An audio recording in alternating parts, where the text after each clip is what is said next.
Hello, everybody. My name's Az. Welcome back to my channel. I'm really excited today because I've got a friend of mine on the channel. He's a guy I've known a long time, and he's a huge Michael Jackson fan. And I'm really excited he could join us today to have a conversation. We're going to get into the biopic. We're going to chat other stuff, Michael. And yeah, I'm just really excited he's here. And let's just say hello, Russ. How are you doing? Good. How you Good doing? to see you, man. How have you been? You okay? Yeah, doing all right. It's just before 6 a.m. In Jacksonville, Wow. Florida, but I'm the world's earliest riser anyways. So this You were the world's earliest riser. Well, I got up today at about 8:30 in the morning. I'm over in the UK. You're down in Southern America. Mhm. Um, wow. So there's a time lapse of about 5 or 6 hours. Is it something like that? Is it? Yeah. Yeah. It's literally what, minutes before 6 a.m. It's So 6 a.m. Wales right I've got to say, Ross, I have watched you now for a few years. I absolutely love your YouTube channel, and I love your podcast as well. You were Ross the Infectious Groove podcast. now. Yeah, that's for Um, a while. Yeah. yeah, but your videos, I really love your videos, and I'm just so happy that you've reached out today and sort of been willing to come on because I've been at a point with my own channel really where I kind of sort of sort of became disillusioned with it. I'd started it initially about 4 or 5 months ago, sort of as an experiment, really, I suppose. And I'd sort of done a few videos on Michael, and then I kind of, for the past sort of month or so, I haven't really recorded anything because I just didn't really know where to take it. So I really appreciate you reaching out and being here. And so tell us a little bit about yourself, Ross. How did you initially become a Michael fan? Where did this all start for you?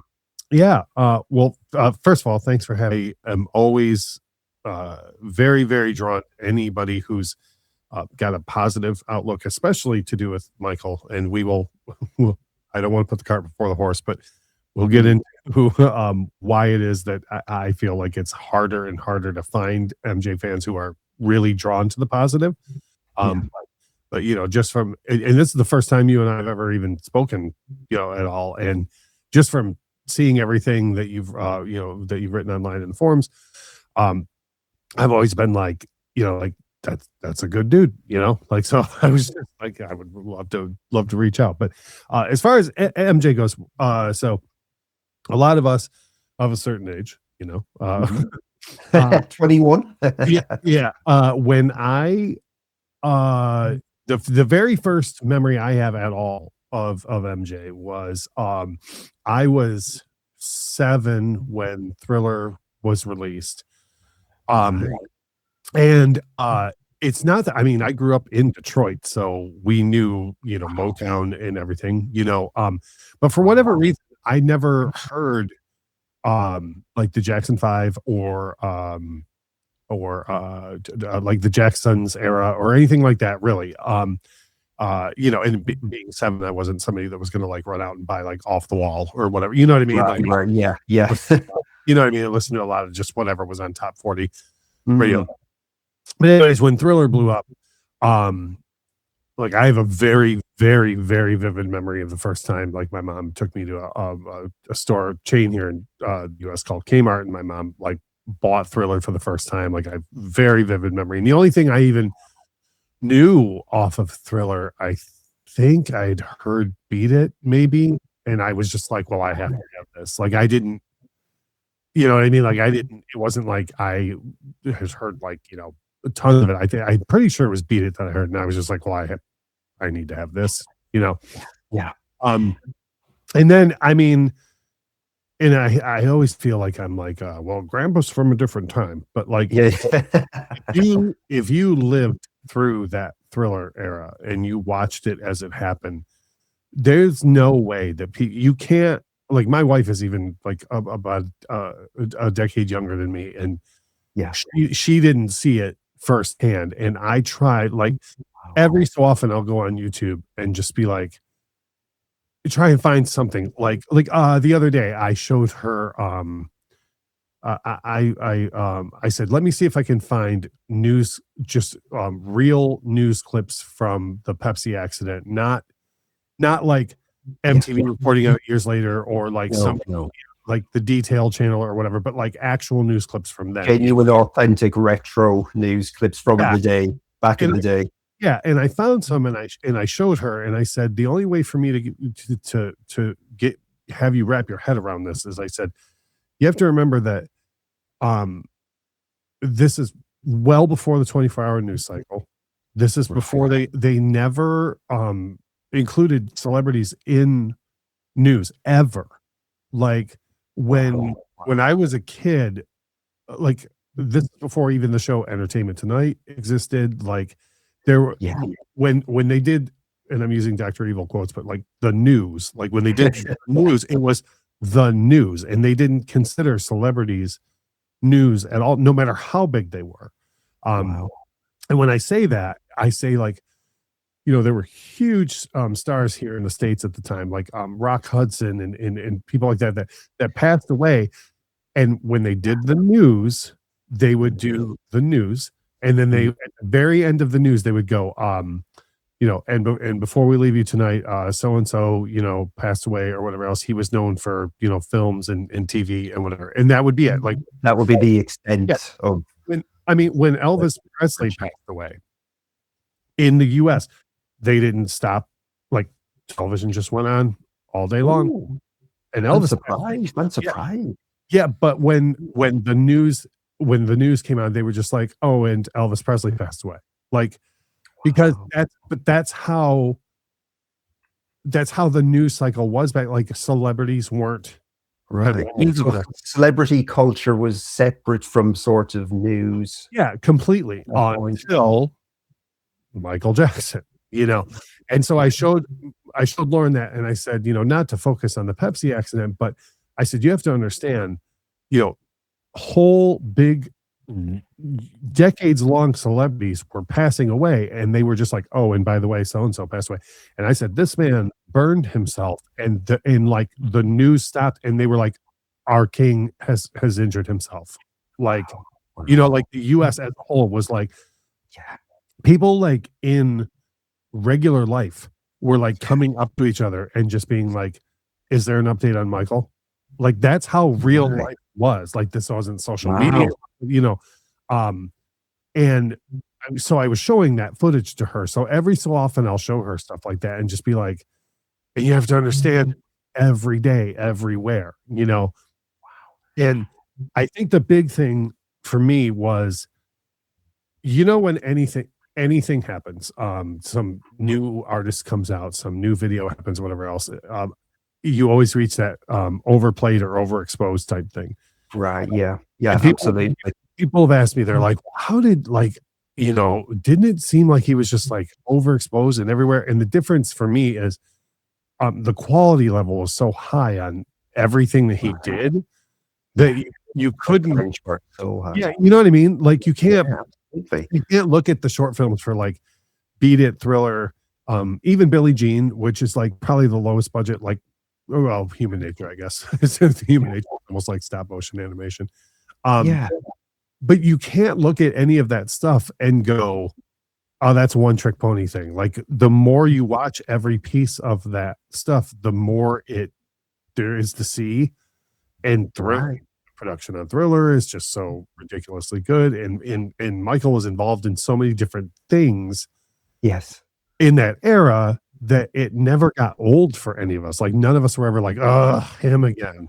You know what I mean? Was there ever, so like, was there a specific moment where it shifted from sort of pre-Michael mania to, like, was there one specific thing? I mean, obviously we have the Thriller album, the Thriller short film, the Motown 25 performance.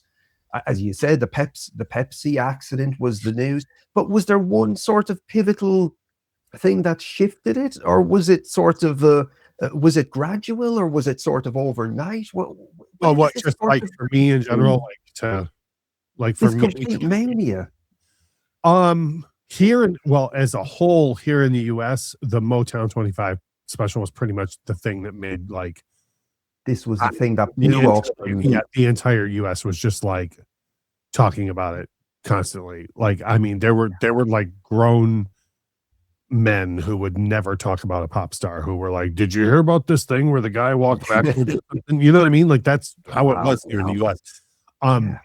For me, um, what's interesting is I don't know that I became like a super duper like I'm all in on everything until Bad came out. Yeah, Like I mean, I followed everything that happened during the Thriller era, and I thought it was amazing and everything. And yeah. I loved everything that I saw. But I think Mm, more around Bad was when I was like, this guy's on like a whole different level of genius than I even thought. Like, yeah. you I know, mean, like, because that was my sort of introduction, was the Bad era. okay. I don't know. So I made a video months ago now, but it was about how I became a Michael fan. And so my father was a musician, and actually, for 1 year of my life, when I was a kid, when I was 6 years of age, I spent a year living in Florida in motels Oh, in Fort Lauderdale and Miami. So I oh was yeah. out of school for a year. That had a huge sort of impact on me, actually, in a good way, um, because it was like going to another planet, America. Oh But yeah. then in '87, my father got a gig playing in a hotel in West Cork in Southern Ireland, where I'm from, in '87, and I was friends with the owner's kids, and so my father would play in a club, which then after sort of maybe 11 or midnight would sort of convert into a nightclub. Um, so I was able to sneak through with Tommy and some of the young kids through the restaurant, so into the restaurant through the kitchen, and then we were able to sneak into the nightclub. And I was out on the dance floor. We shouldn't have been there. We were, I was, as I said, 6 or 7. I mean, it's Right. crazy. Um, and this song came over the PA system, and it was bad. It was bad. Now, trying to describe to people the way it sounded on the PA system, like sort of getting back to what you were saying earlier, with just sort of the quality levels of everything, the production, the sound, the subliminal sort of things you're not even aware you're hearing, and to hear it in this nightclub room. So it was like, oh, it was a huge dance floor, but there was like paneled with oak wood all around it, Yeah. incredible speaker, and the impact of hearing a song, and that was it. It was like my life had changed within an instant. I went home, and then a few days later, my father gifted me the Bad album on tape cassette. Um, it might be above my finger. Yep. That's not the actual cassette, because I wore the cassette out. I went Oh to yeah. but I mean, so there was that, and then there was seeing the Bad short film, and again, like what I've said, is like it was just so slick, so smooth, tight, flawless. I thought he looked incredible, um, and it was just phenomenal, phenomenal. So I do wonder, yeah. I mean, so for me, like thinking the Thriller era, obviously, as you said, the Motown 25 thing is where everything just went next level. But I mean, the Thriller album would have come out, what, several months before that, or Yeah. Yeah, well, Thriller was released in the last day of November in '82, and I'm always wow. fuzzy on Motown 25 because there's the day it actually happened, but then there's the day that they uh, broadcast it. You know what I mean? I always forget which one's which. Like, Yeah, yeah, I see they what you came mean. out on a Yeah. certain day, but then it broadcasts on a certain day, so I forget which is which. But yeah, it's within a couple of months. Yeah. So how did you hear about this Motown 25?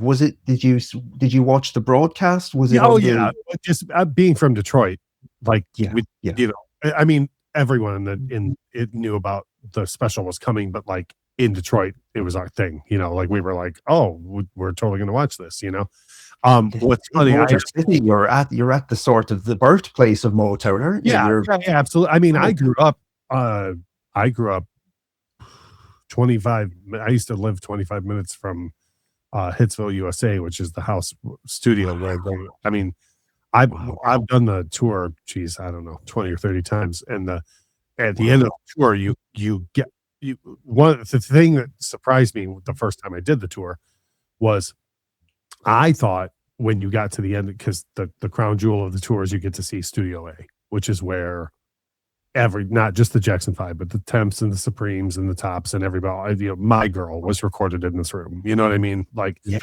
so I thought when you got there, I thought it would be like plexiglassed off, and they would just be like, "Look, there it is, Studio A," and that would have been fine with me.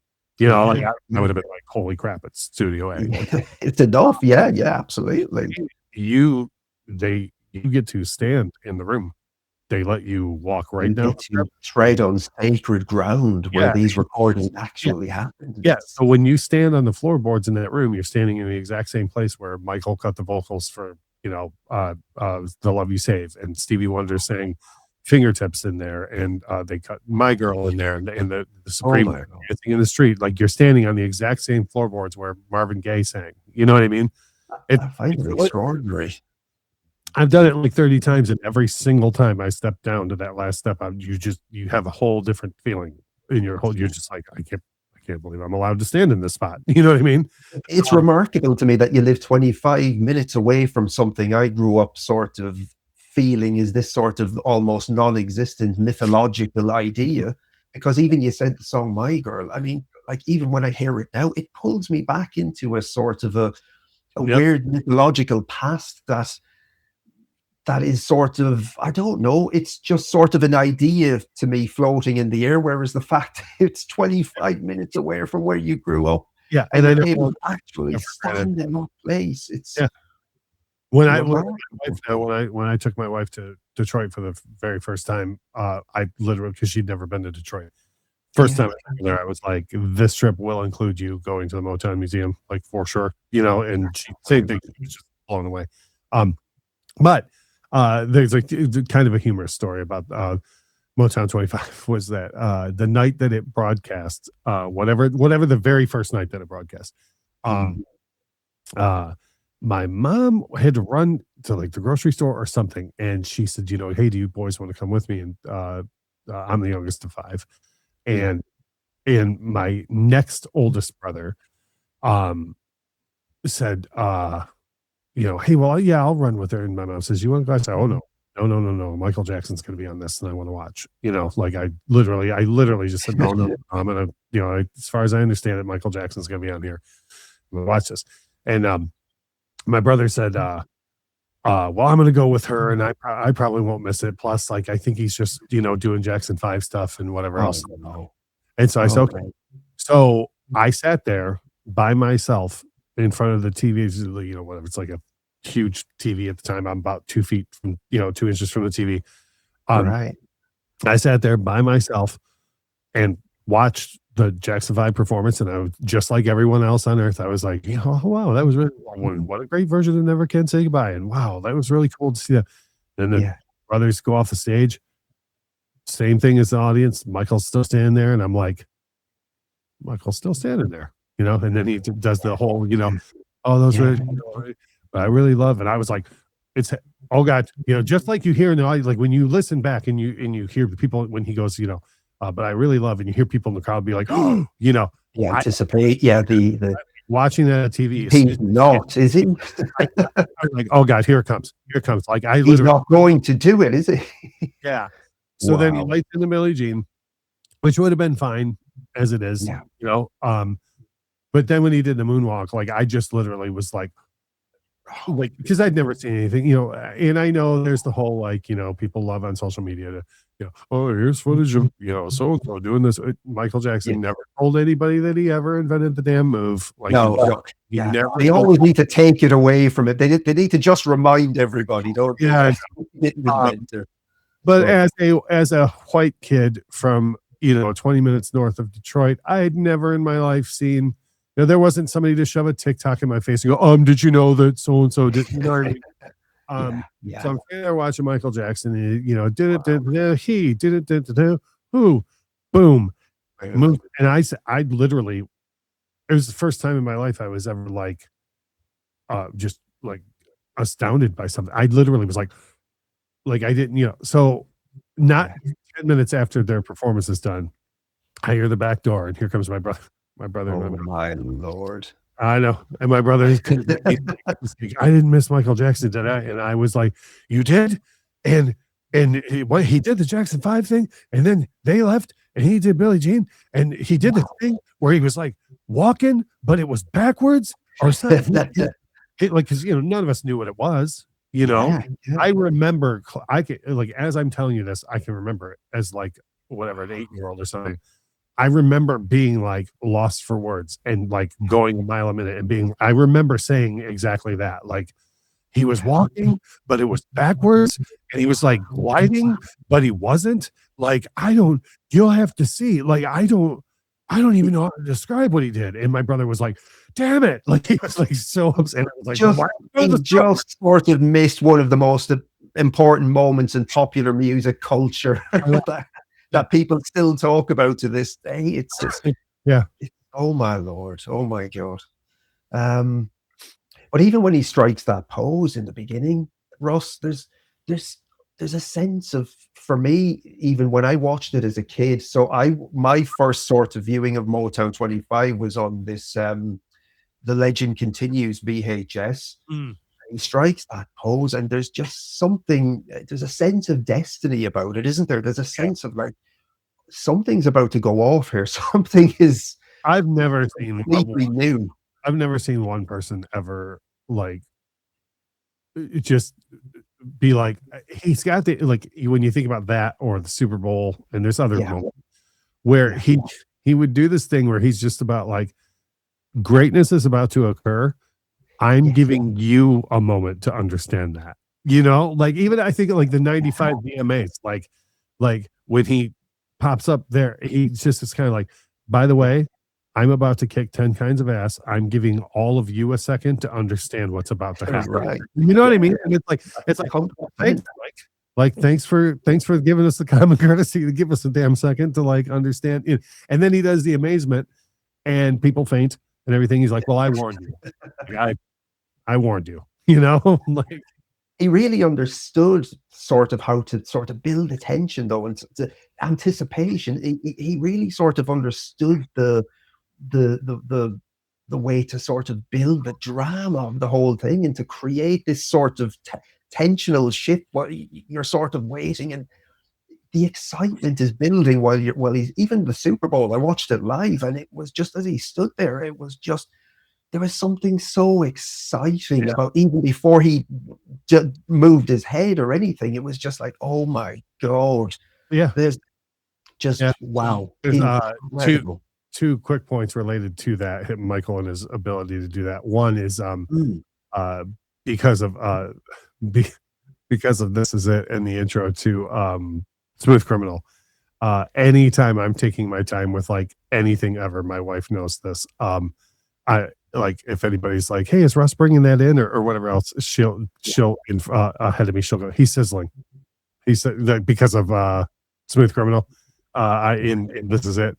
Is there something we're not understanding? And does somebody, and Michael's like, no, we're sizzling. We need to look. Right? And then so whenever I'm taking my time with anything, my wife is always like, he's sizzling. I'm like, yes. That is brilliant. And then for anybody who might be a wrestling fan, there's a wrestler named Chris Jericho who debuted in the WWF at the time, WWF, from WCW. And in the late 90s, it was a big deal that he was coming over. They made a very big deal out of his debut and whatever. And if you go back and you watch his intro when he pops up on Monday Night Raw for the very first time, he comes out, place is going nuts, and he looks one way, does the thing, and then he looks the other way and does the thing.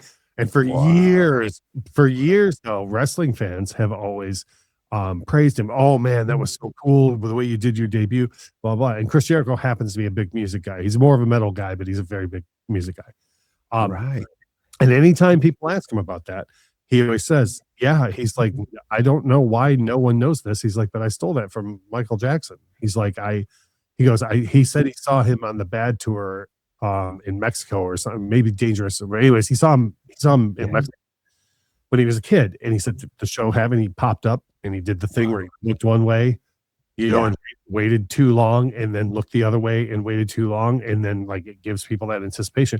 And if you watch Chris Jericho's debut on Monday Night Raw and you're a Michael Jackson fan and you watch it, you're like, he's totally doing MJ. Like, And I bet you knew yeah, the moment he, yeah. yeah. Wow. And but I love though that as a metal guy, he has Mhm. no, like, he'll go on the most metal like podcasts and very famous shows, and he always says that. Like, it's never like, oh well, I don't want, that's just a thing I did. Like, he always says, no, no, no, that's a Michael Jackson thing. Like, I got that from, you know what I mean? Like, I like that he just gives the source every time instead of just, sidestepping it. Yeah. Well, for me growing up, my brother, my older brother, was in bands, and he was in metal bands, and he was a huge metal guy. And he was like in thrash metal, heavy metal. But he always respected and admired and appreciated Michael Jackson through me, really, I suppose. But he was actually responsible for like getting me off the wall. He got me the Legend Continues VHS. He brought me to see Moonwalker in the movie theater. So he sort of, although at the time I suppose he wouldn't have sort of said it out loud, he was a big Michael fan, sort of living through me, living that, but he had his sort of And heavy that's, metal lifestyle, you know. so that sort of circles back to what I was talking about before with like, that's the thing I try and land with people is Yeah. it's hard to describe. There wasn't non-Michael Jackson fans. Like, you know what I mean? Like today, Yeah. any artist today, there are people who will go out of their way to make sure that they're not a fan of this, that, or the other person, and like no one you knew ever had, and it's we'll get into it a little bit, but like Yeah. the media always is the media. They're always going to say, whatever they're going to say. But like people in real life that you knew, like nobody ever had anything. Like I knew people that were like big hair metal guys that like all they listened to was like, Poison and Warrant and all that. And I love all that music Yeah. too. But all they listened to was Warrant and Skid Row and all that stuff. But Yeah. like they had bad. Like they like in their cassette thing, they had like Warrant, Skid Row, Cinderella, Bon Jovi, Guns N' Roses, and Bad. That's Like it. they didn't have Like a Prayer. They didn't have, like Debbie Gibson or Tiffany or whatever, like whatever other pop, like they Yeah. had all of their metal and Bad. You know what I mean? Like Yeah. no one you knew was not an MJ fan. Yeah. Yeah. And he had such a wide sort of crossover appeal. I mean, you listen to something like Beat It. I mean, if you're a metal fan or a rock fan, you listen to something like Beat It. It's just such a phenomenal sounding track. I mean, sometimes for me, I suppose I get a little bit sort of, maybe bored is the wrong word, but it's sort of over, because I've heard it so much for so many decades. But then, Ross, when I hear something like Beat It, I'm just reminded. It's like, oh my God, this is just so Well, I mean, phenomenal. it's like you have a great majority of Toto on the track who are Yes, incredible musicians. yes. You have Michael Jackson's songwriting. You have Eddie Van Halen coming in and just doing what he does, and then you have Bruce Springsteen and Quincy Jones involved. It's like, Yeah, the fact that the fact that if you believe in higher power, the fact that like God let that track be made is, the fact God was like, that's too much power on one track. Like, I mean, when you have Steve Lukather playing rhythm for Eddie Van Halen, Mm. and then you say, oh well, I wish it was recorded better. No. Quincy Jones and Bruce have this. Like it's recorded as good as it's ever going to be recorded. Yeah. Oh, okay. Well, yeah. But who wrote the song? Michael Jackson. Wait, what? Yeah. Like, you know what I mean? Yeah. Like, It's how did what? Like, it's. I always tell people like We Are the World. If you just look at, if you freeze frame any moment in We Are the World, yeah, we will never have that level of talent in one room ever again. Like, and you can freeze frame any part of that film or that video. There's never going to be that level of talent in one room ever again. And I'm not even saying just because Michael is there. I'm talking about everyone else in the room. And then on top, you're like, well, who wrote the song? Yeah. Michael Jackson and Lionel Richie. What? Like, like, it's just like that era. Like, and there you go. That's the other thing. We Are the World came out at like the height of the, and I remember everybody I know had the making of Thriller, the VHS tape, the making of Thriller, and right next to it was the We Are the World So VHS. above my head, Oh, VHS above my head, making of Thriller, just there. the video rental place by our house when I was a kid had a like a physical sign up sheet for that, and it was like a Wow. 30-day wait to rent that because it was always so backed up. Yeah, yeah, But anyways, everybody I know had like that, and then they had the We Are the World cassette video cassette right next to it, and like right. nobody was ever bored of any of this stuff. Like nobody said, "Oh, that'll be enough, Michael." Like because it was so much diversity and in the material that he was doing, and the messaging and the visuals and everything were all so diverse. It was also limitless and creative that like none of us were ever like, oh, it's just another thing that he does again. Like none of it Yeah. was similar in any way. So there was so much variety that everyone loved everything. Yeah, I mean, I love We Are the World, as you said as well, like the different singers, the distinct voices and characters in music. It seemed so much more authentic back then, and it just seemed the level of talent was just unbelievable in comparison to. I mean, I don't want to sort of rain on anyone's parade who's into modern day pop music, but back then, Russ, the level, the quality, everybody had a distinct voice as well. Nobody sounded the same. Everybody was an individual. Yeah. Um, I always say that to my wife too. Like if you just listen to We Are the World, like you don't even go and do the visuals. You just yeah, listen to We Are the World. Like every single voice in that is phenomenal, phenomenal. that mattered to people. Like people when right at the beginning, you have like Kenny Rogers with the We Can't Go On. Like Oh, I get chills. that dude had like a massive fan base of his own who loved his distinct voice, right? Distinct Um, voice. and then right after him, Al Jarreau, who had a massive fan base of his distinct voice, you know. And then it's like Michael Jackson doesn't even get involved in this song until until the first chorus, um and Steve Perry's distinct voice, Cyndi Lauper, like it's it's there's that film there's that video you can see on YouTube of like them recording the bridge, and they keep recording it over and over and over, and everybody keeps, and it's actually very funny. There's the part where Huey Lewis messes up really bad, and then he says he goes, I just like to do one really bad to see if everyone else notices. So it's very funny. I love Huey Lewis and the Yeah, News. I think they're phenomenal. I really like them. great stuff. But Such a character. there's a moment in that where you can freeze frame it, and you have like on the right side of the screen you have like Kim Carnes and Cyndi Lauper and Huey, and then you have Michael Jackson like standing in the middle like with this lyric sheet, and then Yeah, just sitting down on like the steps is Daryl Hall and Steve Perry, and you're just like, are you getting like just this section of the room? What's happening here? You know? it's insane. Everybody was such a unique individual talent, and Yeah. you listen to that song, and as you said, who was what was the first singer on the song? We Can't Go On. What's the first line? There comes a time. Kenny That's Rogers. Lionel's first. There comes a time. Lionel Richie, Kenny Rogers, Willie Nelson, Chills, Bruce Springsteen, Tina Turner. It's just like every single one. And you said the guy from Journey. Oh yeah, Steve Perry. Oh my God, these voices, man! It's just Yeah. wow. And weirdly, that song gets criticized a lot by sort of music journalists and critics. But I mean, it's a phenomenal Of course. presentation. I mean, of course it does. How dare you write an uplifting song and bring that much talent together and raise that much money and unify people? You know, like, oh, how dare you? Sorry, that's not cool enough for you, Rolling Stone.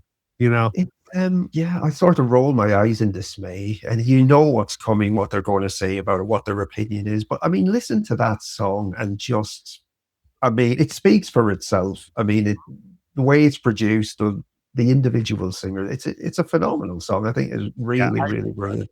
I mean, with the overall theme of Michael, the whole like truth runs marathons, you can kind of like, you can sort of apply that to things like this, like this thing with like these online critics and stuff and Rolling Stone who like want to take shots. Okay, well, in 50 years, people will still think "We Are the World" is a beautiful song. Yeah. And I stand by that. In 50 years, people will still know that song. They will still think it's beautiful. They will still know what who wrote it, who was there, what it did, and no one will remember Rolling Stone magazine or these pieces of crap who sit around and make it their business to go, I'm cooler than you. No one cares. But you know what will stand the test of time? Song, melody, unity, and love. That's in that. It smacks of just massive insecurity within people, because you cannot listen to that song or watch that music video and fail to be moved several times, or at least, you know, it's incredible. It's incredible. It really, really is. So you've been a part of the fan community, the online fan community, for many years. I've known you quite a few years online. But recently, I think you've sort of stepped back from the fan community. Is there any sort of specific reason? I know like things sort of went a little bit sort of pear-shaped or a little bit sideways. Well, there was a couple of things. One is extremely specific to me and some issues that my wife and I endured from the and again, I'm using Dr. Evil quotes here, from the MJ fam, which I find that term hilarious after what my wife and I have been through. The all-inclusive MJ fam. Yeah, the most forgiving and nicest people on planet Earth. And to use the word fam with the way that fan base treats people is hilarious. But before we get into that, I want to talk about something that I think that I wish was way less of an issue, that kind of had me like inching toward the door anyway before all of this went down. So when we were fortunate enough to have Michael Jackson with us in the world, all the way up till June 25th, 2009. Even from like, for me, having lived through the whole thing, from like middle of 93 on, even though none of us endured it personally, having grown up as a fan, and if you're like me, like when the middle of 93 came about, the very first thing I thought was, I can't, like, this sucks. Like, I don't want to say I instantly said, oh, he's guilty, but I thought, well, I mean, this guy's got all the money in the world. He's always around kids. Like, I know how this looks, right? So, and I was more angry than anything based on everything that I had just told you. Like, I grew up believing in this guy, and, you know, like I love all the songs of hope and love and message and all the messaging. And I was more angry than anything, because I thought, you know, how dare you? Like, if you know, we've all put this like love and trust and really, you know, put you on this pedestal and giving you this. We bought in with everything, hadn't we? And then you do this, you know, and so once I started doing my own research, and you're never going to believe this, but it turns out the media was not telling the truth. Shock horror. I know. Shock horror. Sorry if I'm breaking news on your show here, but that's wow. It's an exclusive. Yeah, that's what happened. Russ drops exclusive. Bombshell. So from the middle of 93 until June of 2009, it was very hard to be a Michael Jackson fan at times. You know, you couldn't bring him up in casual conversation without somebody making a joke, which by the way, side note, I still don't understand. I always say this to people. If let's say we can prove this beyond the shadow of a doubt. If he had ever done anything that they say that he had done, someone explain to me what's funny about that. Like, why do late night hosts find it funny? Why does every article think it's funny to make a little snide remark about it? Like, what is humorous about children being harmed? I can't wrap my head around that. Like, why is every late night host got one hand in his pocket? So anyways, again, Michael Jackson today, blah, blah, blah, kids, blah, blah, blah. Like, how is that? Someone help me understand how like, you know, the root of that joke is children being harmed, right? Like, you know what I mean? Like, 100%. I felt like there was almost something demonic about people's yeah, sort of glee and yeah, you're like happiness and using that as sniginess well, and you know, making fun of something so horrible, so horrendous. I speaking of couldn't wrap my head around it either. Yeah, Saturday Night Live here in the US, huge MJ detractor. They can't get through their weekend update segment without taking a shot at Michael for no reason whatsoever, like nearly every week. They're having Coleman Domingo host their show next week. And I saw a commercial yesterday and I said to my wife, I go, I wonder how Weekend Update is going to even remotely do their segment without taking an unnecessary shot at Michael Jackson. And every time they do it, I always tell my wife, I say, it's not that I can't joke about Michael Jackson. It's not that, you know, Michael Jackson himself, we'll get into it in a little bit. As Brooks said at his memorial, Michael loved to be teased. The relationship between him and Weird Al, like Michael Jackson had a sense of humor. Like he yeah, you know, it was okay to poke fun at things about him. But the root of all those jokes is, you know, ha ha ha, kids got harmed. You know, yeah. It sort of crossed over from being sort of one thing into this sort of this sort of perverse happiness and laughter at something so sinister. just It beggars belief. so it's, you know, so my larger point is, it's hard enough to be a Michael Jackson fan at times Absolutely. without us all attacking each other, first of all, which I guess I should say second of all. But one thing that Michael Jackson did when, in my opinion, he was accused of the absolute worst thing you can accuse a human being of. Like, I don't think there's anything you can accuse somebody with. No. So what did he do? He made a record called History, and he started it with Scream, and then he works out, in my opinion, over the record, works out a whole lot of his own issues and things in a brilliant way, in my opinion. And then he closes the record with Smile, right? It's hey, and I always tell my wife, things like this are astounding to me. This man was accused of the absolute worst thing you can accuse a human being of. And then furthermore, he was just instantly convicted in the court of public opinion. Like people just instantly, oh, yep, nope, he did that. Like, and you, what? You know, and then he has the nerve to end his record directly addressing it with Smile. You know, hey, you know what? I just got called the worst thing in the world, and everyone you know believes it, but life is still worthwhile if you just smile, right? Phenomenal. And furthermore, this man, if you watch interviews with the guy when he went, when he was very, very big against tabloids and stuff, if you notice, he never mentioned the outlets by name. You wouldn't see Michael say the Enquirer or the Weekly World News or Rolling Stone. And yes, I consider Rolling Stone a tabloid, or Variety. And the only reason I'm even using their names right now is because I'm on your show, and it's quicker than going this magazine. I appreciate it. Michael Jackson was on a national, international broadcast. He never used the names of these things. He would just say tabloid trash, like he would refer to them in general, right?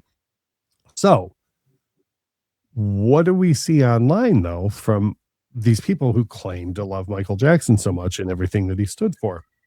What we see is, if I were to put out a tweet today that says, went on a fantastic Michael Jackson, whatever, everything to catch for them, tag Michael in it, put a Michael GIF with it, I'll hashtag Michael with it, whatever, right? And I go, went on a Michael Jackson podcast this morning, had a wonderful time. Let me put that tweet out, and we'll see what happens. Okay? Yeah. Now, tomorrow morning, the exact same time, without hashtagging or gifting or at or anything, I'll go, read Billboard this morning, man, can't believe what they said about Michael Jackson, right? And not hashtag anything. You watch which one will light up, right? Right? And people will come and they'll start retweeting the hell out of that, and everybody, yeah, man, screw Billboard, F Billboard, yeah, Billboard. And it's like, You know why Michael Jackson never said the Inquirer and never said the Weekly World News and never said Rolling Stone, and because he wasn't giving them the free press that they wanted. And these Michael Jackson fans will sit on Twitter and someone will put out a piece of positive Michael Jackson stuff. Anyone, not just me, you, and anyone. There's tons of positive Michael Jackson stuff out there. Yeah. Doesn't get any play. Crickets. Crickets. Nothing. But let Billboard or Variety put out an article that was designed to get attention. Like this thing, just this last week, Variety did their thing again, where they trotted out this old information. Well, the biopic was going to end with the accusations.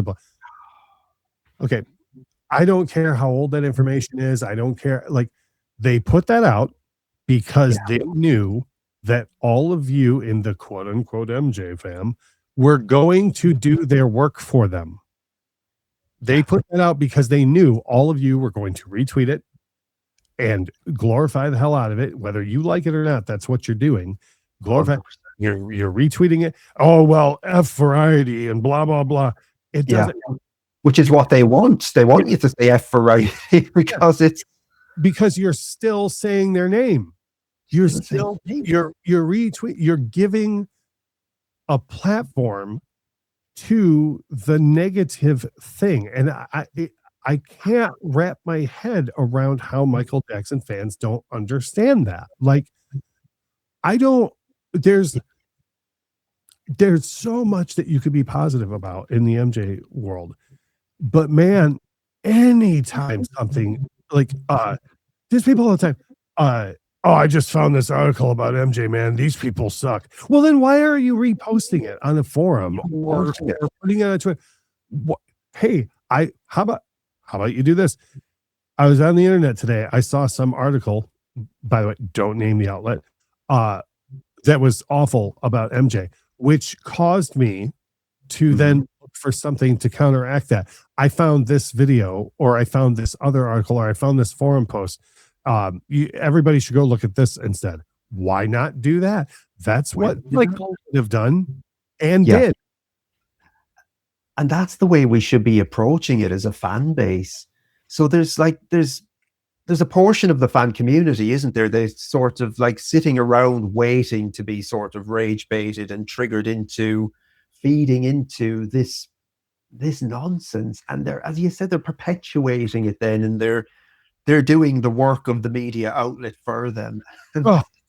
It's insane. Like, I've never understood, why would you like, if we go to a restaurant and it's terrible, I do not go online and do free press for them and go, hey, everybody, Bill's Steakhouse on the corner. Like, why would I do that? Like, you know what I mean? Like, I don't do free press for them. I certainly wouldn't ever amplify if someone was saying something terrible about my friend. I would never, ever give that voice amplification. So you've got fans then going onto forums, sharing links to media outlets, saying these preposterous things, and they're only creating the monster themselves. They're creating the storm, and you're doing their job for them. It's like you've never heard the song Tabloid Junkie. Like, if you do that, you know what I mean? Like, you are the equivalent of, in many ways, far worse. Like, when I was a kid, you had, you're going through the checkout and there's all the tabloids, right? And every single one of them had a different MJ story on it, right? Yeah. And what MJ wanted was for people not to buy that stuff, right? And that's one copy, right? What you're doing is you're taking a copy of the Inquirer and you're running out and pinning it on everyone's windshields, because it's online. You just post that link and everybody can get it, right? So you're doing like 10 times the damage of what Michael Jackson, while he was alive, we have footage of him over and over and over begging people not to buy tabloids. And what you're doing is 10 times worse than what he was begging people not to do while he was here. You're grabbing the whole rack of the Inquirer and running out to the parking lot and putting it under everyone's windshield wiper just to make sure everyone sees this. People who would have walked right through the checkout and never even glanced at that are now going to see it because you have amplified it. And the thing as well, Russ, as well, is that weren't Michael forums sort of supposed to be, at least in my mind, a place where we could sort of go for sanctuary and sort of go to escape from all of You would that? think. You would Not think. sort of feed into, not to sort of buy into it and to feed into it. And so even the forums, you can't sort of escape. Have you seen the latest story on Michael, that he was a shoplifter? It's beggars belief. And Beggars like, belief.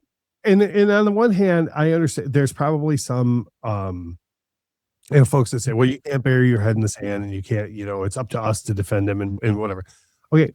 But there are ways to go about that. Like if you can watch the example Michael set, or again, you can amplify the positive things, right? There's a like, first of all, the only reason I have a TikTok is because with our Jacksonville thing, like I literally opened the account just to post Jacksonville stuff, and like I don't like TikTok Right, at all. yeah. There's a TikTok account in there. And her username is, I have no affiliation with this woman, by the way. I'm just saying this. Her username on TikTok is I can and I will. And what she does is she has a lot of MJ related content, but she has a whole series called How Come Nobody Ever Apologizes to Michael Jackson, and it's her sitting on TikTok, like going through the cases, like fact based, bit by bit by bit by bit. Why not amplify that? Like, and it's not, I mean, she's got a bunch of MJ behind her and everything, but it's all fact based. Like she doesn't sit there and go, well, this reads this way, but we know Michael wouldn't have done that. Like, like it's not like like she just reads the cases as is, and the comments are loaded with people that are like, how come I never heard about this? Like, what, that's Hallelujah. what should be amplifying instead of the other. So it's not like, oh, well, let's bury our head in the sand. Like the shoplifter story. Why are we resharing that crap? That crap. I don't understand why people have this propensity, this sort of pre-position to want to sort of feed that and live that and to sort of make that the thing and to focus on that. And as you said, they're creating it by it's what I would do? You know what I would do? I would go online and I would make sure to steal some of their like search engine. Like I would go and look at the headline and whatever like keywords they're using. If it's like Michael Jackson shoplift or Michael Jackson theft or whatever, I would go find a positive story, the most positive MJ story I can find. I would word a similar headline.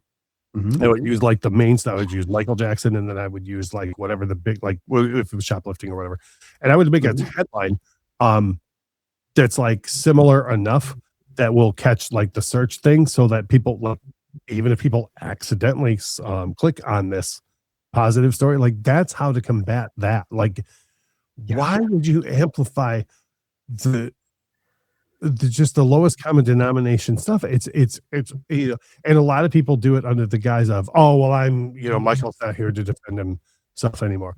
Okay, well, when Michael defended himself, he didn't buy truckloads of the Inquirer. Give the Inquirer a crap ton of money to make more with, and then run around to everybody and be like, have you heard of the Inquirer? Because they said this about me. That's not what Michael Jackson did. Why are you doing that?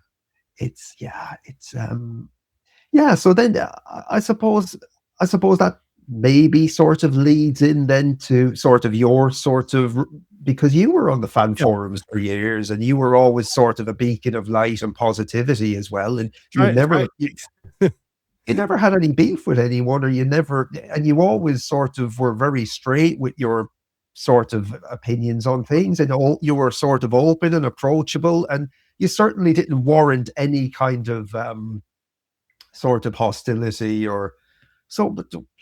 What kind of happened, Russ, if you don't mind me asking? It was insane. The extreme short version of how it started was again, I said, my wife had never been to Detroit before. The second or third trip that I took her to Detroit, um, we went up there to see Weird Al. And we went up to see Weird Al because we're both enormous lifelong fans of Weird Al. He's the reason why we met, is because of Weird Al. I had a podcast about music in Detroit. My wife had a podcast about Weird Al here in Jacksonville, Florida. I heard about her podcast on Twitter, DM'd her, and was like, hey, I love Weird Al. Like, I would love to come on your show sometime. So what's funny is our very first conversation in life is an episode of her show, because everything up to that was just DMs of like, not like, like flirting, but like more like, hey, is Thursday good? Whatever. What are we going to talk about? That type of thing. So when her show, if you listen to the episode of me on her show for the first time, that's like the first time we ever spoke, Wow. So we're lifelong fans of Weird Al. And one of the things that was very important to me as a child, and rings true all the way to this day, is because the very first time I heard of Weird Al, like many people, was with Eat It. And Yeah. and being an MJ fan, the very first time I heard Eat It, I thought, well, who are you to make fun of Michael Jackson? But I came to find out quickly that Weird Al never makes fun of people. He always makes fun with people. And Michael Jackson understood that, which is why he gave, Weird Al his essentially his big break. I mean, Michael was a fan, from what I understand, wasn't he? He loved Weird Al. And that's the thing. You get a lot of fans that always go, Michael Jackson gave him his career. Well, I mean, Eat It, yes, is the thing that sent him into the stratosphere, but Weird Al was very accomplished on the record before that. Like, and Michael Jackson was already a fan of Weird Al. So, like, calm yourself with the whole, like, he was nobody without Michael. Right. Yeah. But, yeah. So anyways, my wife and I, huge Weird Al fans. So we, as I said, I took her up to Detroit. And we went to one of my favorite venues of all time is Pine Knob, Michigan. It's a 15,000 seat outdoor amphitheater, and that I used to live within walking distance of. So I've seen everyone there since I was a kid. And Wow. it was a very emotional moment for me and her. She'd never been to a concert in Detroit before, which is a big deal. Going to see live music in Detroit is a big deal. She'd never been there before. I had moments back into the, remembering back in the early 90s when Weird Al was like, sort of like, not early 90s, mid 90s, when Weird Al was like kind of out of favor at the time. I remember going to see him at like 400 seat venues downtown Detroit, and it wasn't sold out. And then, so now here's my wife and I in 2025 seeing him at standing room only, sold out 15,000 seat arena or outdoor venue. And I mean, it's, it was very emotional for me. It was just like, wow, this is like I've been a fan of this guy my whole life. I've seen him in this city, like in such a small place. And like now there's 15,000 people here. Like my son's, my wife who I met because of this guy's here. And then full circle moment, that, isn't it? It's a beautiful moment. It's and then halfway through the show, he does this medley of like a lot of stuff that can't fit into the show because they're just sort of like past hits or stuff that he just, because he's got so many different things. And one of the things that's very impressive, everything, right? One of the things that's very impressive about it is that he kind of stands in one spot and he's got a keyboard and he does all this stuff, and the people bring him like a lot of the outfits while he's doing the medley, right? So like while he's doing like whatever song that he's doing, like while he's playing it, people will like put the outfit on him, and then he'll do like he'll costume up for that song. Wow. And then so in the medley he included Eat It, right? So they put the jacket on him and he did like a verse and a half. So I took a quick video of that, thought I was doing something nice for Michael Jackson fans, and I put the video on the moment, on an MJ forum, and I said everything that I just told you, like the whole, this is a big, huge thing for my wife and I, and we met, all this. And it started on that forum, and then it went over to Twitter. people just started losing their fucking minds on me. I'm sorry, you can No, it's fine. It's fine. I'm just Irish. I swear all the time. losing their minds on me and just going off about, well, Weird Al's a grifter who's only, famous because of Michael Jackson. And how dare he take Michael Jackson songs out of his set list. And he said that he doesn't know if Michael Jackson's in. Okay. Let's roll all this all the way back. Like, first of all, Weird Al is not, quote, only famous because of Michael Jackson. Just not true. The man has 14 records. He has 2 Michael Jackson parodies that he's ever done. He hasn't done a Michael Jackson parody since his 6th album in 1988. He didn't have his first #1 album until his 14th album in 2014. So back all the way up with this Weird Al is only famous because of Michael Jackson horseshit. Like, now, did Eat It bring him to the dance and get him all? Absolutely. But yeah, calm yourself. Like, and I'm sure Weird Al will be the first to admit that and to and he does.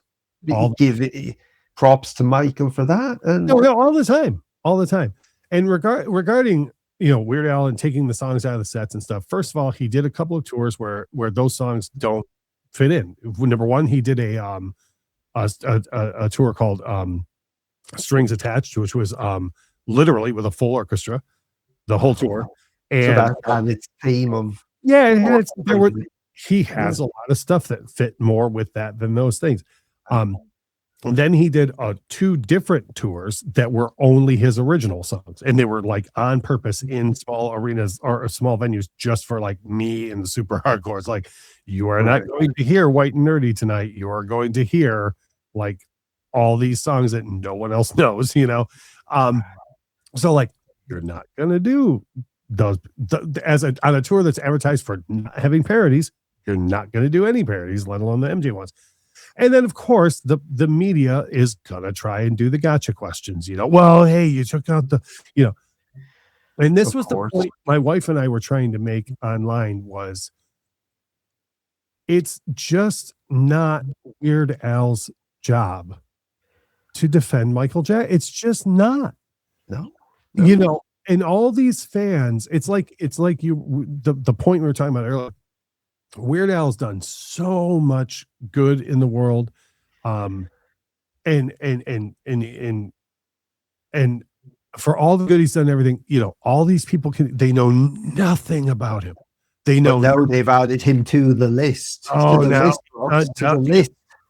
and inherently, my wife and I got added to the list because my wife is an extreme defender of Weird Al, because you can't just go around saying things that aren't true about people and saying things that are out of context. So my wife started defending Weird Al to these tweets that were coming at us. This is after years of me sitting around helping with the Thriller Challenge for hours at a time, putting together all these promos, and then sitting here DJing for hours at a time. My wife grew up Michael Jackson adjacent at best. Like, she's 10 years younger than me. She never disliked anything by him, but she never. Yeah. She got all involved. She started promoting the hell out of it. She was on the broadcast and all that stuff. These people, because she had the nerve to defend Weird Al. By the way, defend Weird Al from things they were all saying which were untrue, that they had no idea what they were talking about. They all started calling my wife racist. They started calling me racist. I started getting people, and this goes to your point, what you were saying earlier about how like you could put out a piece of content and nobody will watch it. Yeah. And then, somebody puts out a video that's like got a bunch of facts that are wrong about MJ, and that's the one that gets 1 million views because all the MJ fans go running over there to watch that and comment the hell out of it, right? It's like, tell me you've never listened to even a single ounce of Michael Jackson content I've ever put out, either on my podcast or on my YouTube channel, when you can suddenly start sending tweets that say, well, I always knew he was the type of guy that said, you have to separate the artists from what he did. Are you shitting me? They're I going walk, there. They're I taking walk, it there. I walk around with a goddamn Michael Jackson tattoo on my left leg. I live in Florida. We don't have bad weather. I wear shorts every damn day of my life. And I walk around proudly. You know how many people I've had people go, is that what yeah, it sure is. Like, you know what I mean? Like I defend you, you come at me talking about like I don't defend Michael all the time. If people even sort of bring up Michael Jackson, I'm always like, yeah, and I'll tell you what you shouldn't do. Like, like I will quickly make it clear Absolutely. you will not Because say I he, remember having those conversations with you years ago, Russ, when you lived in, I think you lived in Detroit at the time. You had your basement with your records, and you had an incredible music room, and you used whole evenings down in your music room. And if there was ever any sort of friction or potential sort of animosity regarding Michael, you were always the first to sort of say, hold on a minute, and sort yeah, of stand your ground and stand up for Michael and sort of yeah. put it right. So you've always sort of been a Michael defender, a Michael advocate, a Oh Michael my God. you've Yeah. lived and breathed this for as long as I've known you. Yeah. And then, So well, first of all, thank you for knowing that because, these people that you do all this work for and you try you to help welcome mate. and you try and, amplify the good. And then like this whole thing goes back to my wife and I are having this awesome moment. I don't care to take a video of Eat It. I've seen my Weird Al do Eat It a billion times. Like I literally only shot that clip to put Just it on the MJ forums to go, hey, look, everyone, I'm at a sold out thing at 15,000 people in Detroit, and everyone's singing this and like, yay, like, hooray, look at this Michael Jackson related moment. And it yeah. started on that forum and went over to Twitter. And here's the part that really upsets me. First of all these people come out of the woodwork because, again, like you said, negativity, boom, beacon. Everyone's got to be there, right? Right. Everyone shows Everyone's up. got to be there. You know what? Not one single person did and again, MJ fam, not one single person put out, not the person who organized the goddamn Thriller challenge, not anybody who I ever spent hours and hours and hours helping with any sort of Michael Jackson related stuff. If I saw people tweeting something and said having a really bad day today, I miss Michael or whatever, I instantly tweet, oh well, I believe he can see what we're doing, and blah blah blah, and listen to Will You Be There or something. Not a single person I ever said a nice thing to.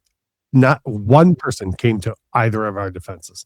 My wife and I were being called repugnant things like racists, and going on about how I've been using Michael this whole time to get yeah, you're right. I've been using Michael Jackson for a calculated plan of 10 years of to get an extra 4 views for an average of 30 seconds of view time from all of you, which I can tell because you say things like he's a guy who separates the art from the artist.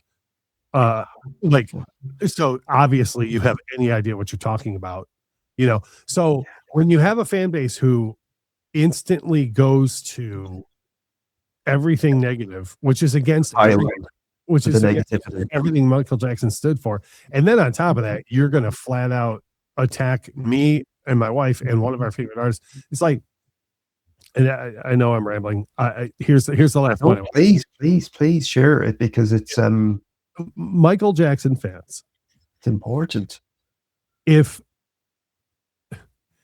and this kind of speaks to the point you were saying earlier about how like MJ forums should be like a haven of good. Yeah, sanctuary. Of all people on planet Earth, wouldn't you think Michael Jackson fans would be the first ones to say, now hold on, that's out of context, or wait a minute, that's not exactly true, or wait, hold on, that's not exactly what happened. You would think out of everyone on planet Earth, that would be the first people to do that. But instead, in the course of 2 days, because of a Weird Al clip I took, people started saying all this. wildly untrue stuff about Weird Al, which caused my wife to be like, hey, wait a minute, aren't you the fan base that's like really upset about wildly untrue things being said about your favorite artist? You know, so she was like, you should know this, this, and this. And then 2 steps later, the two of us become racist. It's like, what is even happening here? So at that point, it's like, you know what? I'm out. Like, it's so wild. It's so wild to me because of the content you've put out through the years, whether it's on your Infectious Groove podcast, whether it's your reaction videos. I love your reaction videos, Russ, because you're always incredibly straight and open with people. You'll say, look, I've seen this video before, but I'm going to react to it. I've not seen it in many years. You've never sort of tried to pull the wool over anybody's eyes. Certainly not the fans. You've always been pro MJ and a supporter, and it's funny. It must hurt. And I'm sorry you've had to go through that, because that's got to hurt. It's not many. And that's the thing, is it is hurtful. And thank you for saying that. Like that's the thing, is it is hurtful. It's like, how are fans of like the most loving, understanding, like unifying guy out there, like how are these the fans that are like, you know? And it was the most hurtful thing to me was the people that I'd known for like years to not even blink, to just start hurt. That's gotta hurt. That's insane to me. And then again, like I say, this is the same people who want to sit around. Where were Michael's friends when he needed? Oh, really? Pot kettle black merch. You get to ask that, really? So you're gonna shit all over Brooke Shields and tell us all about that, and you didn't like what Cher said and all that stuff. But like the moment the whole internet decided that my wife and I are racist, you couldn't even stand up and tweet once. So yeah, but please continue talking about how Brooke Shields wasn't there when Michael needed her. You know what I mean? Like there's there's always a rush onto sort of being the moralistic right, wanting to lecture the rest of us, and then when you really need your friends, and they don't show up, it's wow. Yeah. It's just now. I will say this though. I am overjoyed at other aspects. Like there's you, Maddie from MJ Forum. Like there are people, I mean, like, and it happens more often in the real world than anything, more than online. Like later today, I'm going to an MJ paint party here in Jacksonville. And like somebody, I have nothing to do with throwing this. Usually I'm the one that's got to lead the charge on the MJ stuff. There's a company here in Jacksonville, Florida, that's throwing a MJ paint party later today. And it's like a 4-hour long thing. We're all going to be painting pictures of Michael Jackson. They're going to have trivia and games and all this stuff. Well, I'll send you links to everything. I'm going to post about it afterwards, of course. But like, you know, all the people that we're gonna that are going are all like MJ fans. Like I've met out in the real world here around Jacksonville, like, because again, I wear shorts all the time. Like people, oh, is that Michael Jackson today? Oh yeah. Oh, I just love Michael, you know. Yeah. So like I've sent all them DMs and been like, hey, do you know this thing is going on? No. And they bought tickets and we're all going to go later today. So that's what I mean. That you're incredibly sort of proactive in sort of bringing about Michael's sort of fandom and celebration and open celebration. So you've always been very pro Michael in your approach. Yeah. It's just wild. That was the biggest thing. And I want to move on. I know we're going to talk about the biopic, and I've got some collectible stuff here. But the biggest thing that bothered me the most was, well, I mean, other than the repugnant things that people were calling my wife and I, was just that.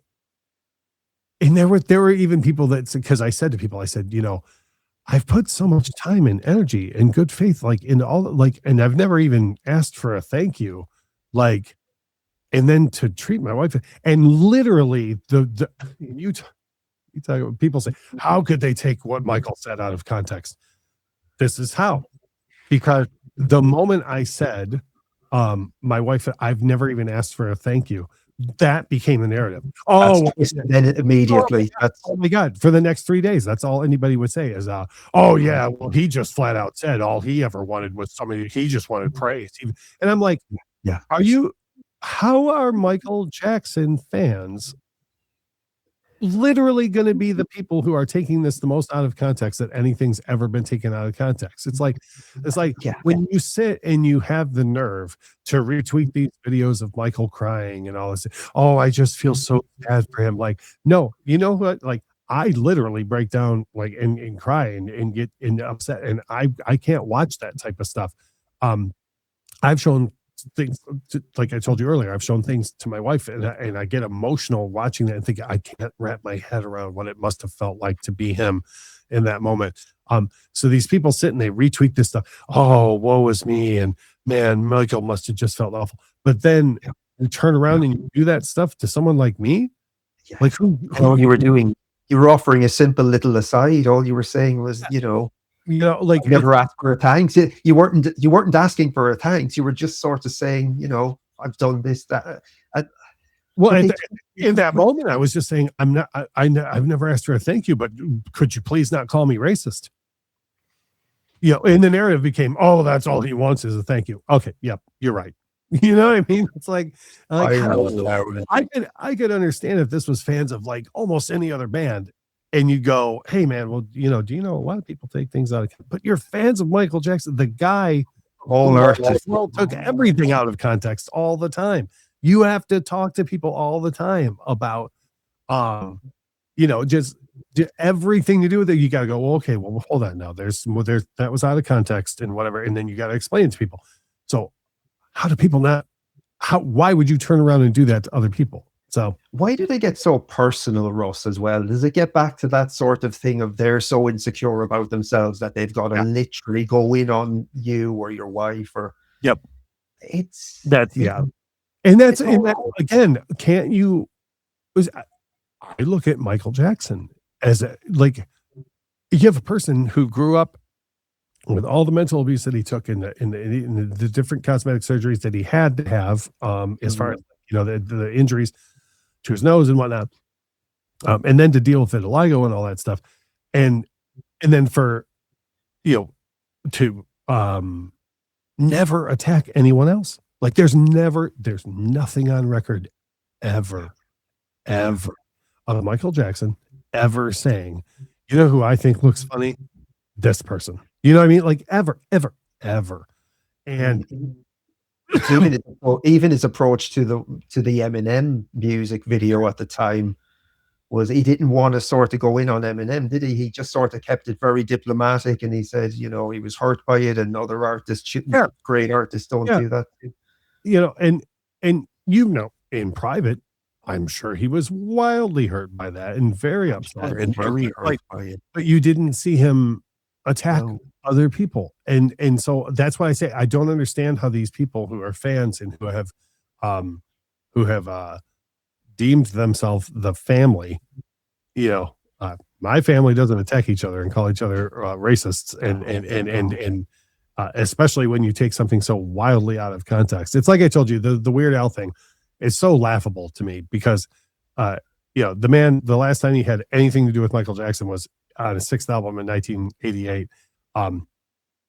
He just had his first number one record ever on his 14th record in 2014, and it's like, so tell me again how this guy only is known for MMA, and how and plus he had a whole career after that, didn't he? He's had a whole sort of. I mean, the man's like still, and again, when I was telling people go, there was one of the most absurd comments I saw, again, outside of calling my wife and I racist, was, oh, I see he had to come crawling back and put the MJ songs. Okay.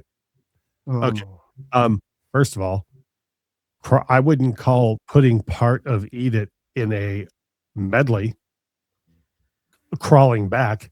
Like Eat It barely made the show because he had so much other material to cover. You know what I mean? Like what are you talking about? Like, And as you said, Ross, he creates thematic shows and eat it at certain points, or it wouldn't have fitted into the structure of his show. And as you said as well, it's not his job to sort of be to be the defender of yeah, Michael Jackson. He's got his own career, his own life, that's his own That's what I projection. hear all the time too, is people say, well, Billboard asked him about taking the songs out, and he said this, that, and the other thing, and I don't like what he said. Okay, well, first of all, I don't care that you don't like what he said.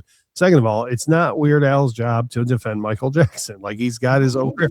Third, and hopefully no one is surprised by this news, but it turns out that Billboard sometimes takes things out of context. So maybe Weird Al didn't say exactly what they said he said, or the way that he said it. But would they do a thing like that? Would they take it out of context? No, I've never known Billboard to do that. But my thing is like I love how when the MJ fam, when they need sources to be on their side, it's the gospel. So Billboard, totally right in this Weird Al situation. Nope. That's what he said, and that's what But then Billboard puts out an article slandering MJ, and what a bag of trash, and this just thing, and it's like, well, no, you can't, And again, and I will die on the hill of, it's just not other artists' job to defend MJ, and it gets headlines from the media when you bring up Michael Jackson, which is why they bring up anybody who even sneezed in Michael Jackson's direction. The media is going to bring it up so that artist can get put on a spot, and then the headline will involve MJ. Now, here's the thing, and this brings us back full circle. So here's the thing: if all of you would stop amplifying those sources, they would be forced to stop doing it, because Michael Jackson getting clicks for negative reasons would not be such a cash cow. So you wouldn't have artists in this situation where they're minding their own damn business, and then all of a sudden, by the way, before we get out of here, you worked with Michael Jackson once. He's weird, right? And then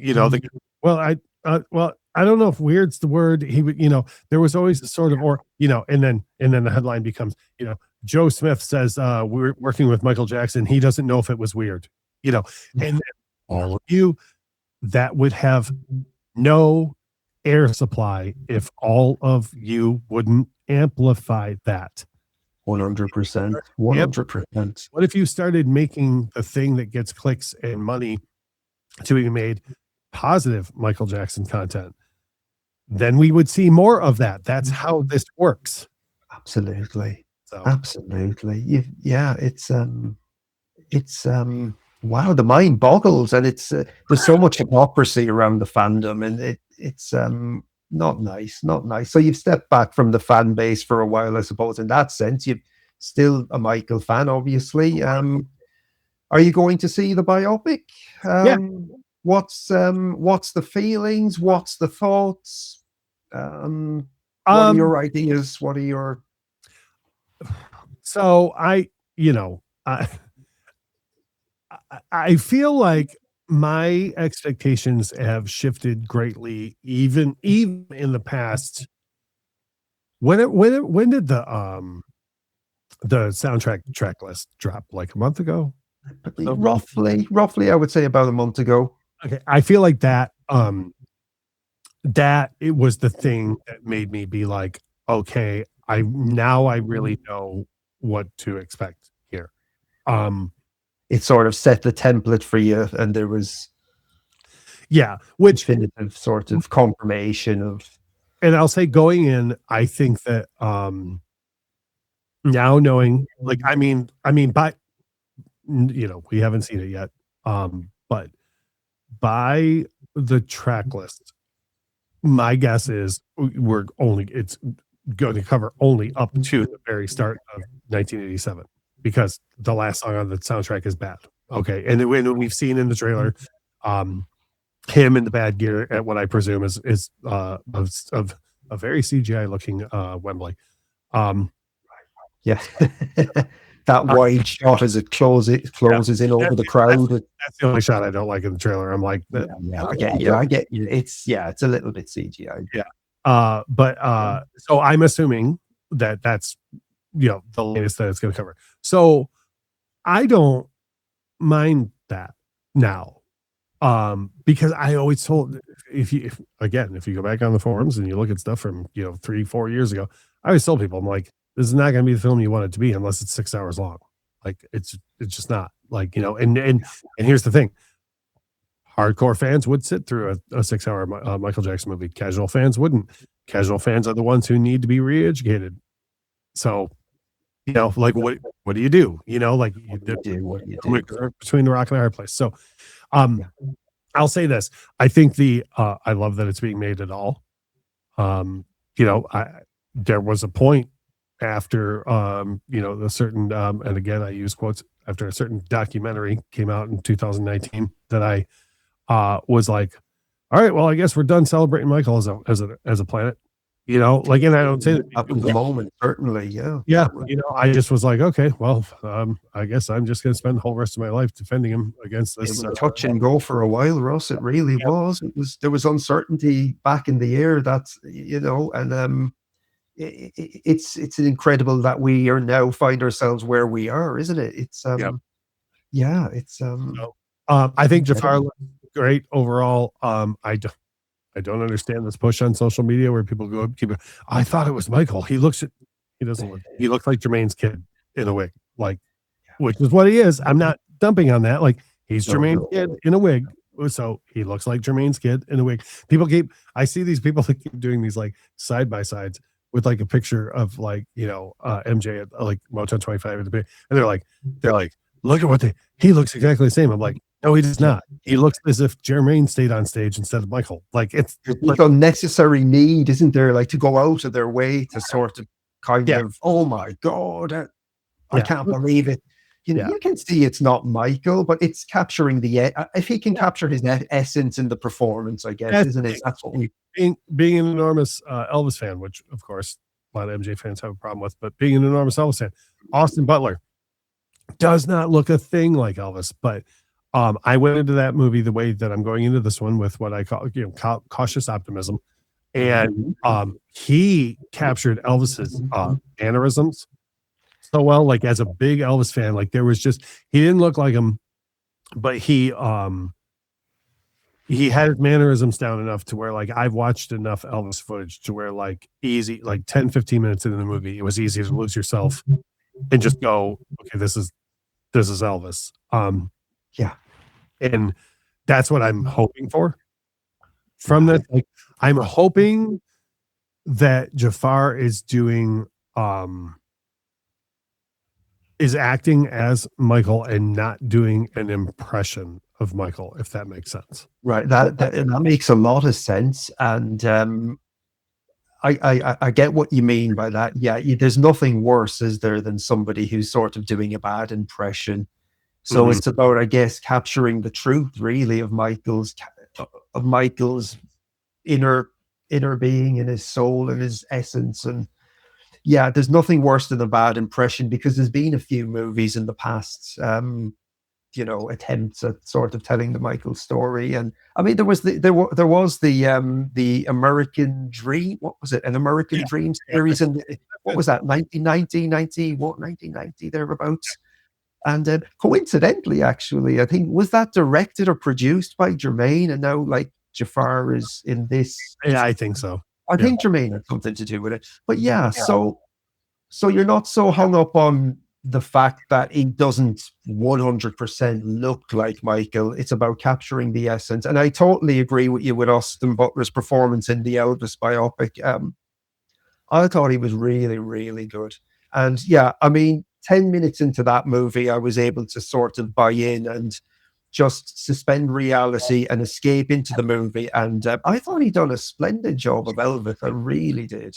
Yeah, you would be much more of an expert on Elvis than me. I love Elvis, by the way. I consider myself a fan. I'm no expert, but I'm certainly not an expert. But I thought Austin Butler was superb. I thought he did.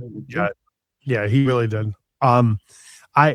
So given the time span that the film's going to cover, Mm. Uh, and would never make light of this, but my concern is that they're gonna like overplay the hand of um Joe was abusive and again, I don't mean any disrespect to this, but like that's for me. It's like if you go see a Batman movie, it's like we don't need to know every time that like Bruce Wayne's parents got killed. You know what I mean? Like, Right. and I feel like with the level of fame that Michael Jackson has, like I don't know of anyone that doesn't know this already. Like how abusive, like not even just that Joe abused him, but like how abusive he was, right?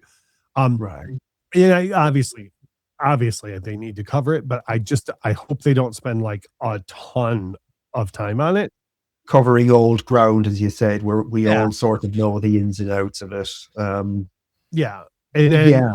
the other two Yeah. things that I kind of have as my sticking points for the time frame that they're going to cover is one, I would very much like it if they cover the fact that he asked Rolling Stone to be on the cover during the Off the Wall era, and Rolling Stone just flat out put in writing that Faces of Color don't sell magazines. Like, I understand that the whole media machine is a big deal, and Rolling Stone would rather that not be brought up. But you know what? That's a thing that happened, and you all are the worst, and you should be called out for that. So I'm going to be very upset if we get through the off the wall era and they don't address that, or if they do and they don't mention Rolling Stone by name because they did that.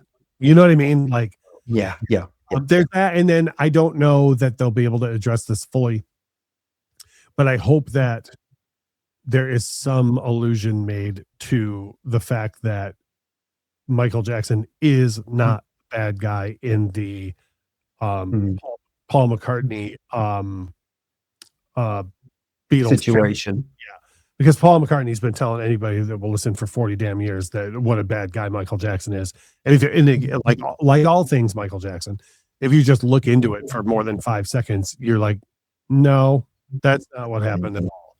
What really sort of kind of annoys me about that is that the way McCartney has sort of gone on about Michael buying his catalog, when it was actually McCartney who advised Michael to get into music publishing and buying catalogs.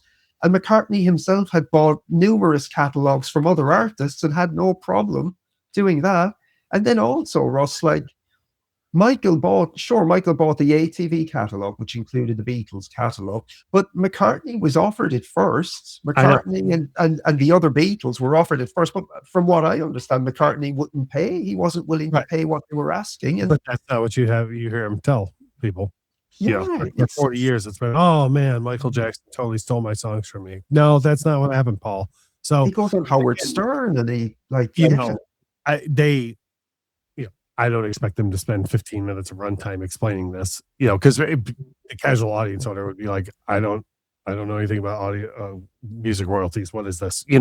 But like, I would just like a couple of lines of dialogue in there to be like, like you said, like, hey, I'm free to buy the thing since Paul McCartney told me to, and he passed on it, or like, like I would like something in there that addresses, he might be a former Beatle and he might have wrote yesterday, but he sure has been lying about Michael Jackson for 40 damn years. Yeah. No, I agree. That's my two like things going in. I have there's other little things. Like I said, the childhood and abuse. I hope they don't spend a crap ton of time on the short film for Thriller, like just because we have the short film for Thriller. I know because I just saw an interview with Jafar the other day that was saying that he was saying they spent like 3 days filming it and they filmed it in this exact same spot. I swear to God, if they use 15 minutes of runtime of this film to like a recreation of Thriller when we already have Thriller, I'm going to be if they're going to have that like as a big focal point and a centerpiece, and it's literally 15 minutes of a movie that needs to tell X amount of story, and it's and that we already have the real Thriller, like I think that's probably a concern for me, is that we're going to get this celebratory movie and then it's going to be a lot vaguer probably than sort of focusing on specifics like the McCartney thing and other specific things, and then possibly covering old ground with Joe and all of that. Okay, sure, we need to sort of understand that the newer generation needs to sort of get an idea, maybe the younger people, of what Michael went through and why he sort of is his mental his mentality and why he became the way he did. But we don't need to cover too much old ground. We don't want to miss out certain things that are quite important. As you said, the Rolling Stone magazine.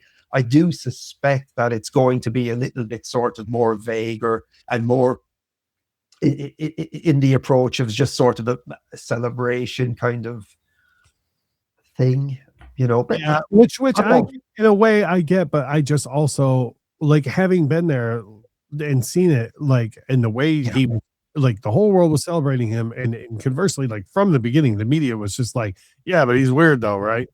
And it was like, no, like as a kid, like none of us thought that. Like I always tell my wife, my grandma's from the deep hills of Tennessee. She grew up. I don't think she even met a black person until she was like in her 40s, and she was racist in that, like, she didn't know any better way. Like, that term Krampus from a different time? Like, yeah. She's like what they coined the term over. Like, she just didn't know. My grandma had a poster of Michael Jackson on her living room wall, and like regularly said racist things about every other race ever, like outside of white, like casually, because again, grandma's from a different time. She didn't know, right? And like openly said like racist things about black people. She had a poster of Michael Jackson on her wall, like on her living room wall. This is what, and so like when the media would say like, like, oh, isn't he weird, or isn't that weird? Like none of us in real life, all of us in real life were just like, no, and I don't want the film to be like, like, oh, isn't it terrible how terrible he was treated? But like, I do want people to see like that thing from Rolling Stone. That's pivotal. That's a big deal. And it's not like off the wall of just some record that he, some person just put out of nowhere, like an artist of color just came out and said, hey, I have this album that's a banger, like, and no one knows me, And not that it would have been okay for Rolling Stone to say, Faces of Color don't sell magazine. But this was Michael Jackson, man, of the Jackson 5. Like he was the thing. Like he had everyone asked for that, and he had put together a banger of a record. Like, so for them to give him that response is mind blowing. It is a big deal, Russ, because Rolling Stone as well they sort of set the cultural sort of trajectory for music, and they've played a massive part in sort of the music business over X amount of decades, and they've wanted to be that sort of voice in music. So for that to be excluded now for the sake of someone being uncomfortable, or for one reason or another, will be a little bit of a wasted opportunity, really, because they were a huge part of culture back then. And as you said, like Off the Wall was a pretty important album, hugely important album. To this day, it's one of the most influential black albums. Maybe I've heard it referred to as the last great disco album. It's a lot of musicians, I think, cite it as their favorite album as well. It's hugely important, and that for that to be glossed over would be a little bit of a disappointment, I think. Yeah. So because I'm sure they'll cover, and not that this is anything that shouldn't be covered, but the whole where black artists weren't played on MTV until Michael took a stand. I'm certain they'll cover that, but I think it's very related to the Rolling Stone thing. Like, this is a man who, on the record before, merely asked to be on the cover, and they were like, hey man, like you gotta look like Fleetwood Mac to be on the cover of this record. And and a man who not only didn't let that hold him back, but then when he put out the next record and saw that success, said, okay, now I'm in the driver's seat and I'm going to use this to help other artists that look like me, Right. So to me, it's so connected that it would be a wild disappointment if they just, They just glossed over it, just sort of ignored it. Yeah, gloss over the one to get to the other. Yeah. The, the only, I will tell you, the only, now that I've had my expectations readjusted and everything, the only thing that I don't like going in is and we'll get into this when we get into the collectibles and stuff, but that Beat It jacket in the trailer, that looks like I ordered that off of that looks like I went to Amazon and typed in Beat It jacket and then reversed it by lowest price. Very plasticky looking, Ross. Is it? Is it very plasticky or sort of inauthentic looking? Yeah, like the red parts of the jacket don't even look like leather. No. Like, and then in the part that's most offensive to me is the like the gold on the shoulders. It's just looks like it. I would imagine if you go to Amazon.com today and you type in Beat It jacket and reverse it to lowest price, you're probably going to come up with something that looks like lithium. And then I know that there's this justification out there of the shirt being wrong. It's just a rehearsal scene. Okay. If you look at any single picture of Michael Jackson, literally, when you have a chance, do this. If you look at any picture of Michael Jackson in public between like 1983 and 1984, he wore that jacket and that blue shirt everywhere.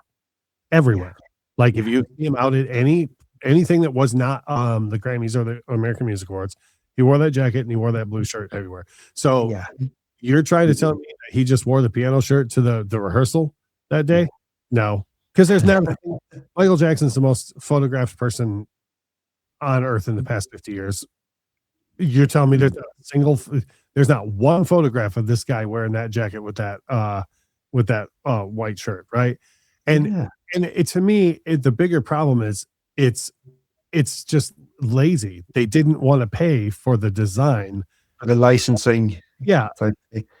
So it's one of those, like, it's at least this is a saying over here in the US. I don't know if this crudeness has made its way over to you, but there's a saying, don't piss on my leg and tell me it's raining, Yeah. I've heard that. Yeah. So like, don't be like, well, it's a rehearsal scene. No, yes, it's a rehearsal scene, but like, if you didn't want to pay the licensing, just say you didn't want to pay the licensing. At least put him in a damn blue shirt that's the same. They could have gotten something close to it. Yeah, absolutely. Yeah, it just looks. There's never been a thing where Michael Jackson is in that piano shirt and the Beat It jacket until now, and so you're like, well, what is this? So, and to be honest, the details like that make me be like, well, what else is going to be wrong? Because at some point somebody shrugged during the production. Someone at some point went, whatever. Yeah. Right. Definitely. And if they did that over a t-shirt, what else if they're right? So why that? And again, if you had this conversation with me 4 years ago about the Elvis movie, it would have been the same thing. Like I would have said all these things, and then I would have said the same thing I'm going to say right now, which is, but I'm still going in cautiously optimistic. So what you're you go ahead. I just have one thing more to say about it, but go ahead with what you were. You're a bit of a stickler for the little details, and I suppose it is the little details that paint the bigger picture, isn't it? And it's the things that. So, you go ahead. Sorry, you go ahead. Just especially with an artist like Michael, he was such a perfectionist. Like there might be somebody listening to this that's like, I can't believe this guy's making such a big deal out of that shirt. But here's the thing. Michael would make a big deal out of that shirt. Like Michael would see this. Michael would look at that poster. I guarantee you the first thing Michael would say is, why is that shirt wrong? Yeah. And then he would be like, also those shoulders are way wrong. And also that jacket looks like, you know what I mean? Like he would just be like, why? What? Like when I was a little kid, I dreamed of there being a Michael Jackson movie someday. And I love, again, we'll get into it. I love the Beat It jacket so much. Like this was like my dream was to have a Michael Jackson biopic with like Beat It t-shirt. That movie poster is like my Yeah. dream. And then the jacket looks like such shit, and the shirt's so I rough. know. I Um, know. I think my sort of reasoning behind a lot of the costumes was that like they were sort of needing to condense multiple scenes into one moment yeah, for the sake of time. But I sort of appreciate now your sort of perspective on it and the fact that it is, if it was truly to be made in Michael's sort of spirit and his mentality, then he would be the first person to say, why is the t-shirt wrong? Why are the shoulders wrong? What's with the yeah. gold? So I do Oh, it's appreciate like, your there's no that's way that production can't afford a good jacket. You know, like there's just not. But I will say this is the last point I was going to make on it. I will say this. I'm very excited because let me say this. If we go in and from the first 30 seconds, I go, oh no, this is terrible. And then all the way up to last frame, if I go, oh my God, I can't believe this. Oh man, this is awful. Let's say I hate the whole thing. My son is going to be sitting next to me. My wife's going to be sitting next to me. Um, Everyone in the theater will be celebrating Michael Jackson. And which will be for me the first time that's happened since This Is It. When I saw This Is It the night before, or I saw This Is It the premiere, like whatever 2 days before it came out. They always have the premiere. yeah, the preview. You go And to see that theater was again. I was living in Detroit. That theater was rocking. People were wow. just on their feet, and everyone was celebrating Michael. Like the moment, and piece by piece by piece, the man opens up and Michael is revealed. I mean, Yeah. I saw people wiping their tears, and we all partied. And so even if the entire film, I just go, well, that's not right. That's not right. In my head, I would never say that, but in my head, if I do that, I'm going to be in a theater full of people celebrating Michael Jackson as it should be in 2026 with my wife sitting next to me and my son on the other side. Like, Wow, how good. Yeah, how much better can it get? But yeah, and isn't it incredible, Ross, that where we are now, considering, as you said, 5 or 6 years ago with a certain documentary, and just the whole sort of journey, really, even getting back to what you said earlier about 93, that moment in 93 where we just sort of didn't know what to think or how to react. And just the whole sort of journey along has been a roller coaster of emotions and feelings and having to deal with sort of these ongoing storms as we sort of navigate our way through the fandom. And no, to be at a point again where we're able to sit in a theater and openly sort of celebrate and just sort of bask in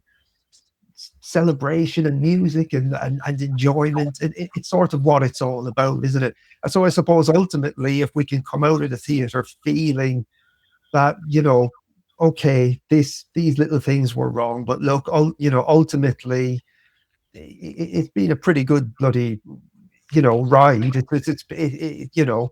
that's how I felt about the Elvis pick too. Like there were in not to do a full review of that, but there were as well as I know Elvis' story. There were minor things that were inaccurate and whatnot, but the overall story was done so well, and with such care that I didn't, I've seen people sit around and just go on and on and on about things in the Elvis movie, like, oh well, that didn't happen at that time and blah blah blah. And it's like, yeah, you gotta understand, man, these biopics can't be 18 hours long, no.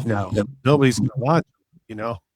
And that's it. And I think that was for me as well. As I said, I wouldn't be no expert on Elvis, but the sum total was greater maybe a lot of the time than the little parts. But There, I thought it was incredible with Elvis. specifically, there's a scene in Elvis where he fires his manager like while he's on stage, like he's in Vegas and he's on stage and he okay, and there was a lot of Elvis fans who were like, that never happened. Well, so it did and it didn't, because in Vegas from 70 to 77, Elvis had a lot of wild ups and downs because of all the medication that he was on.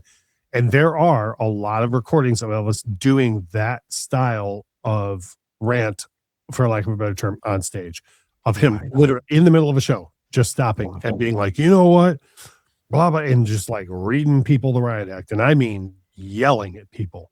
And while his band just kind of stands there and is like, so song, and then Elvis is like, so anyways, and then like goes on with the song or goes on with. I didn't know that. I can send you a couple of clips. You'll be shocked. So, and very famously, there was a huge backstage altercation, never happened in public, between Elvis and his manager, where he did fire his manager, did a whole thing, and then literally the next day got talked into rehiring his manager. So in that scene, they kind of did that all together in one scene. They were like, well, we don't need to spend 10 minutes of showing Elvis yelling at the audience and like having these rants and then show the backstage thing. We'll just include it. So I understood that while I was watching it. I was like, okay, this didn't happen exactly this way, but I totally understand why they're doing this. And then I told my wife, I said, Elvis fans are going to lose their mind over this part. and they the need for time and the need to condense multiple scenes into one for the time's sake. So and so that's what I say about the MJ thing. Like, if there are things that we get into and are not exactly in the right order, or if I understand that they're making a biopic, they got to move stuff together. However, if they have a scene where Off the Wall comes out and then they have the nerve to show like a faux cover of Rolling Stone with Michael on the cover, I'm going to lose my damn mind. Like I'm going to be like, no, not at all what happened. Do you think that's a danger? Do you think there's a possibility that there'll be a little bit of sort of romanticizing and revisionism of history for the sake of romanticism, or sort of well, let me say this. I hope not, but I think so. I think let me say this. I feel like there's going to come a point where in the film where the media will pat itself on the back I think there will be like, Michael had such a hard time, but then we got on his side and everything was great for him. That's my concern, is that it's going to look like once he made Thriller, then the media said, oh, and we helped the whole world love him. And no. No. You mean, the media helped the whole world love him. You mean the same people that used phrases like wacko jacko and didn't tell anybody what the origin of the phrase was? That's in media, And then what about then, Russ, this possibility of a part 2? Do you think what do you think? Is that sort of confirmed? Is it unofficially confirmed? Is it sort of up in the air? Does it depend on this movie? I mean, this movie, from what I'm sort of feeling and understanding, it looks like it's going to be a pretty big deal. Now they've gone all out on promotion for the past maybe 2 or 3 weeks, and they've gone full promotional mode. But do you think we'll get a part 2? Well, okay, I don't even know how to say this right. You talk about taking something out of context. If the MJ fam wants to really make your video blow up, here's what they need to do. Known racist and non MJ supporter, Russ said this. And here's the quote they can pull. I don't know if I want a sequel, and I'll tell you. Let me explain why. If you make a sequel to this film and it picks up where this one leaves off, you are about to make, in my opinion, the saddest motion picture that's ever been made in the history of the world. While you, me, and a lot of other people saw Above the Noise and celebrated Michael from 93 on and understood what was happening. And I made myself a little list here. These are the things that they would have to cover in the sequel. Okay. Assuming that the film ends at Wembley. Okay. The Michael. So if they were going to they would have to cover the following things in a sequel that is 2 hours and 15 minutes. Okay. Right. The rest of the Bad Tour, the recording and tour for Dangerous, the Super Bowl performance, and one of this is skipping a little ahead, but the 2 most misrepresented and misreported trials in the history of entertainment. So, that might take up a little bit of runtime. Yeah. His children, his marriages, the recording and tour for history, the recording and complete embarrassing burial of Invincible by Sony. Which again, the powers that be are never going to let that happen, but that would be It's not in their interest, is it? It's not. Yeah, it's work and against. then you would have to cover this is it, and the death and the reaction of inarguably the most famous person in the last 100 years. So, like, first of all, that's the most sad movie in the history of the. So you're getting bogged down then in stuff that's just too heavy. It's too. I mean, there's no happiness in any of that other than, him having his children. And even that is, you can't have that on. Like, there's everybody, well, they're not really his kids. Go fuck yourself. A father is a father, and I don't care about DNA. So you couldn't even have that, his marriages, you'd have a bunch of people. That was just publicity stunt with Lisa. You don't know what you're talking about. Neither do I. None of us were there. You weren't there. You don't know. And again, like dangerous in history and to even begin to try and correct some of the ridiculousness that's out there about the trials and stuff. I mean, in my opinion, you're looking at 2 more movies at a minimum, and both of them, it doesn't matter how you cut it up, they're both the saddest movies ever, because of the only good I could think of it would be people coming out of the theater going, wow, we were pieces of shit the whole time. Like people coming out going, God, I didn't know what we did to that man. Like, Yeah, because that's sort of, I suppose, although I'm really excited about what's coming out and what we're about to sort of experience, I thought it would have been an opportunity for a lot of those people to sort of reflect and kind of have a look at themselves and think, my God, like we were cruel to this man. We were not good, the media in particular. But anybody I talk to one-on-one about it, because contrary to what the MJ fan believes, I advocate for Michael Jackson regularly. And anybody I talked to about one-on-one, I was just at a trivia thing a couple weeks ago, and I stepped outside with somebody. I was like talking about like the stuff that he had went through and just scratching the surface of stuff he's dealt with, like outside of the allegations. And the person that I was talking to was like, I've never even stopped for a second to consider, like, how did he deal with all of that? And I was like, well, I don't know if you know this, but he passed away. Like he did the absolute best that he could for as long as he could, while you and all of your friends thought everything about him was the butt of a joke. You thought harming children was funny. You thought a disease that he was born with that he couldn't help was a joke. You thought that him having burned off the greater majority of his scalp and being having to wear prosthetics and whatnot to like still entertain you and be on painkillers to be able to function and still be at a level higher than you will ever be able to even think about. All of those things, he was doing all of those things while you and your friends were sitting around poking fun at him. So that's how he dealt with it. He rose above you the entire time, and then when he couldn't, when it was time, his body gave up. And I don't mind telling people that. People say, "Oh my God, I feel terrible." You should.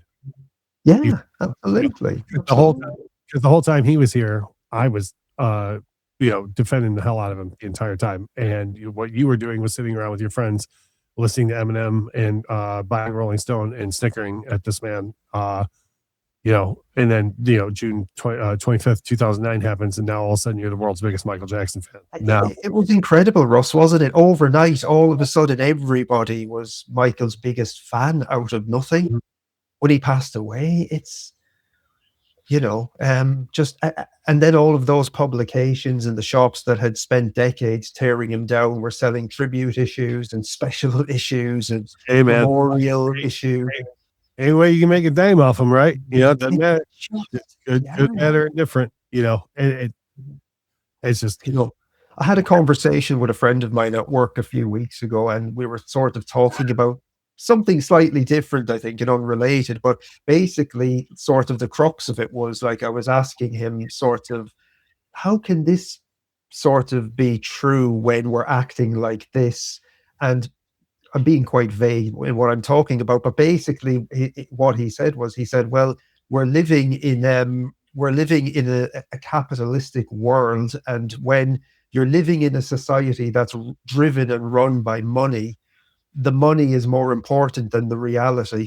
So oh we sure. sidestep the reality because money now we're in a world where money is more important than reality. Reality is almost sort of gets in the way Oh yeah. of the money, and Mhm. it's And it's all these online, these social media companies and all that stuff. The more that they yeah, can, the more that they can keep people, locked in and scrolling and whatnot. And the way they do that is they create division.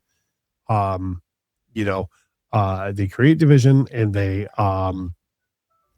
they like you said create reality. Like they get people to be all up in arms against each other about things. Um, that like like I say, if you go out in the real world and you talk to people, it's not even close to what you hear online with not all even close, not yeah. even close. Yeah, And, you're right. and, and when I say it's not even close, I'm not even talking about Michael Jackson. I'm talking about any topic in particular, anything. If you talk about a sport thing, if you talk about a politics thing, anything, if you go out in the real world and you talk to anyone in the real world, it's never anywhere near as close as they would like you to believe online.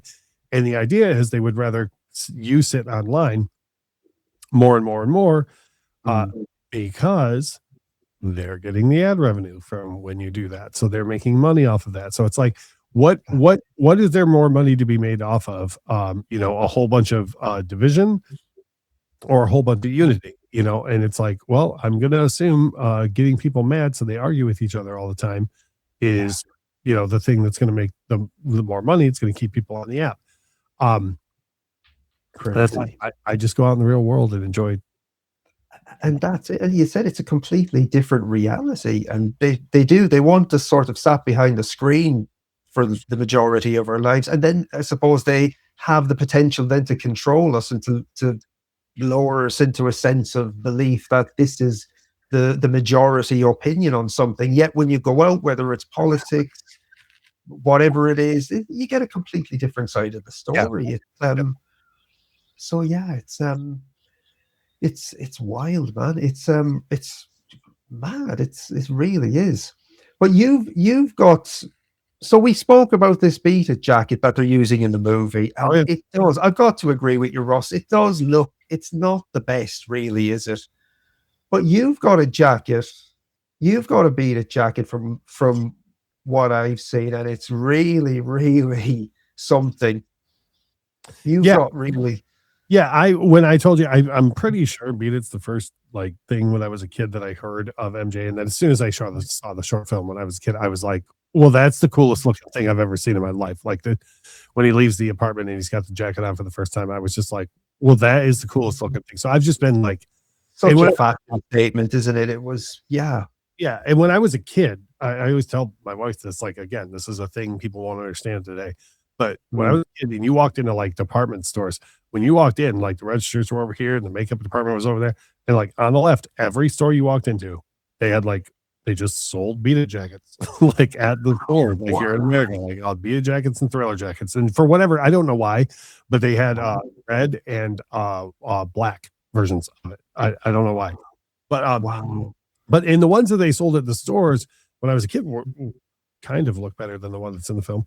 Uh, and they didn't look exactly like the one in the film, but they were like pretty darn Pretty good. Like, pretty darn good. I think the one you've got certainly better than what's in the biopic. oh no, well that's what, yeah, I'm gonna show you. So like this is so about I want to say, geez, about uh oh man, geez, well, we're in, probably about 8 years ago or so. I found, and again, I have no affiliation with them, but I found a site online that's out of, I think, Japan called maxcady.com. It's like maxcady.com. And they make a bunch of like famous replica like leather jackets. Like they mostly focus on like movies and whatnot and stuff. Like they have like Uma Thurman's outfit from like Kill Bill, Bruce Lee. Oh, the yellow, yeah, like famous leather, like that's what they iconic stuff. Yeah. So I found and they had just one picture of like their beaded jacket, and I thought that's the most accurate looking one that I've ever seen. Like I think I'm gonna look into this and see like if this is legit. And in short, I more or less took a chance because I couldn't find too much out about them. And they make things to size. Like you send them your measurements, and they make things to size. So I spent about $800 at the time. Kind of blindly. Like I was kind of like, here's the money. But what was cool is they every step of the way they would send you pictures. They would be like, we got we got the leather in, we got the metal for the shoulders in, like we got, so all the way along the way they were like, we're making this like, for you.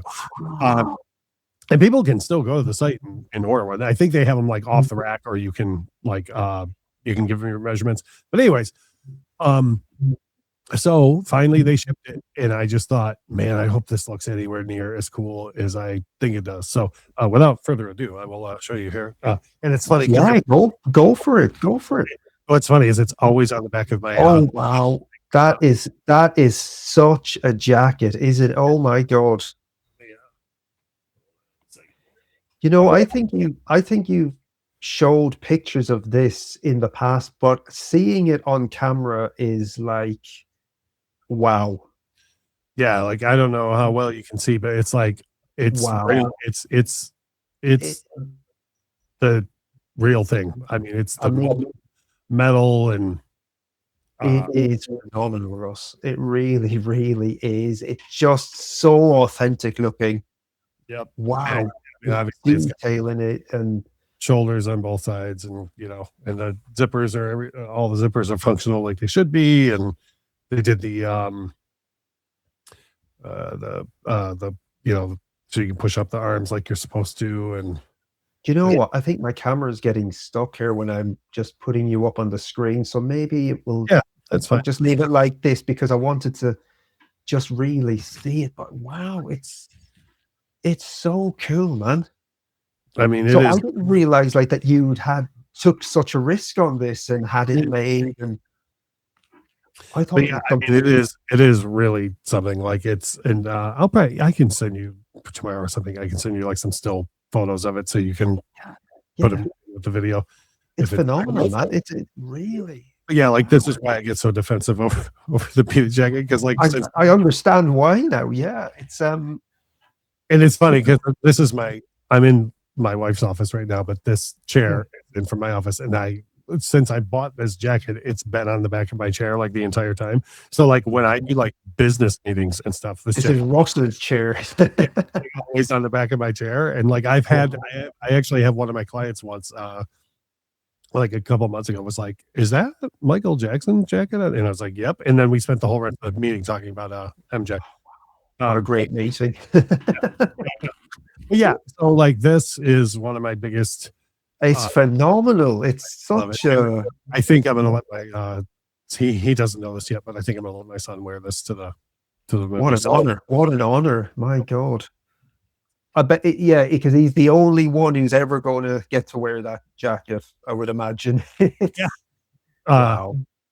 And then the other one of the other things I have over here is, and this is funny, because I'll let him wear that because I'll probably be going down. Oh wow! I'll probably be going. I want to just put you up on the screen, Ross, because again, like there's real good detail in this, and this looks like really authentic. It's really nice, and that's not something now I would see in a store, in a shop. Holy moly! So what I like this here, what I do, and this is again, this is like what's in our this has just been in our living room all the Yeah, time. What I do is like more or less this just kind of sits like this. that's nice. Yeah, for display.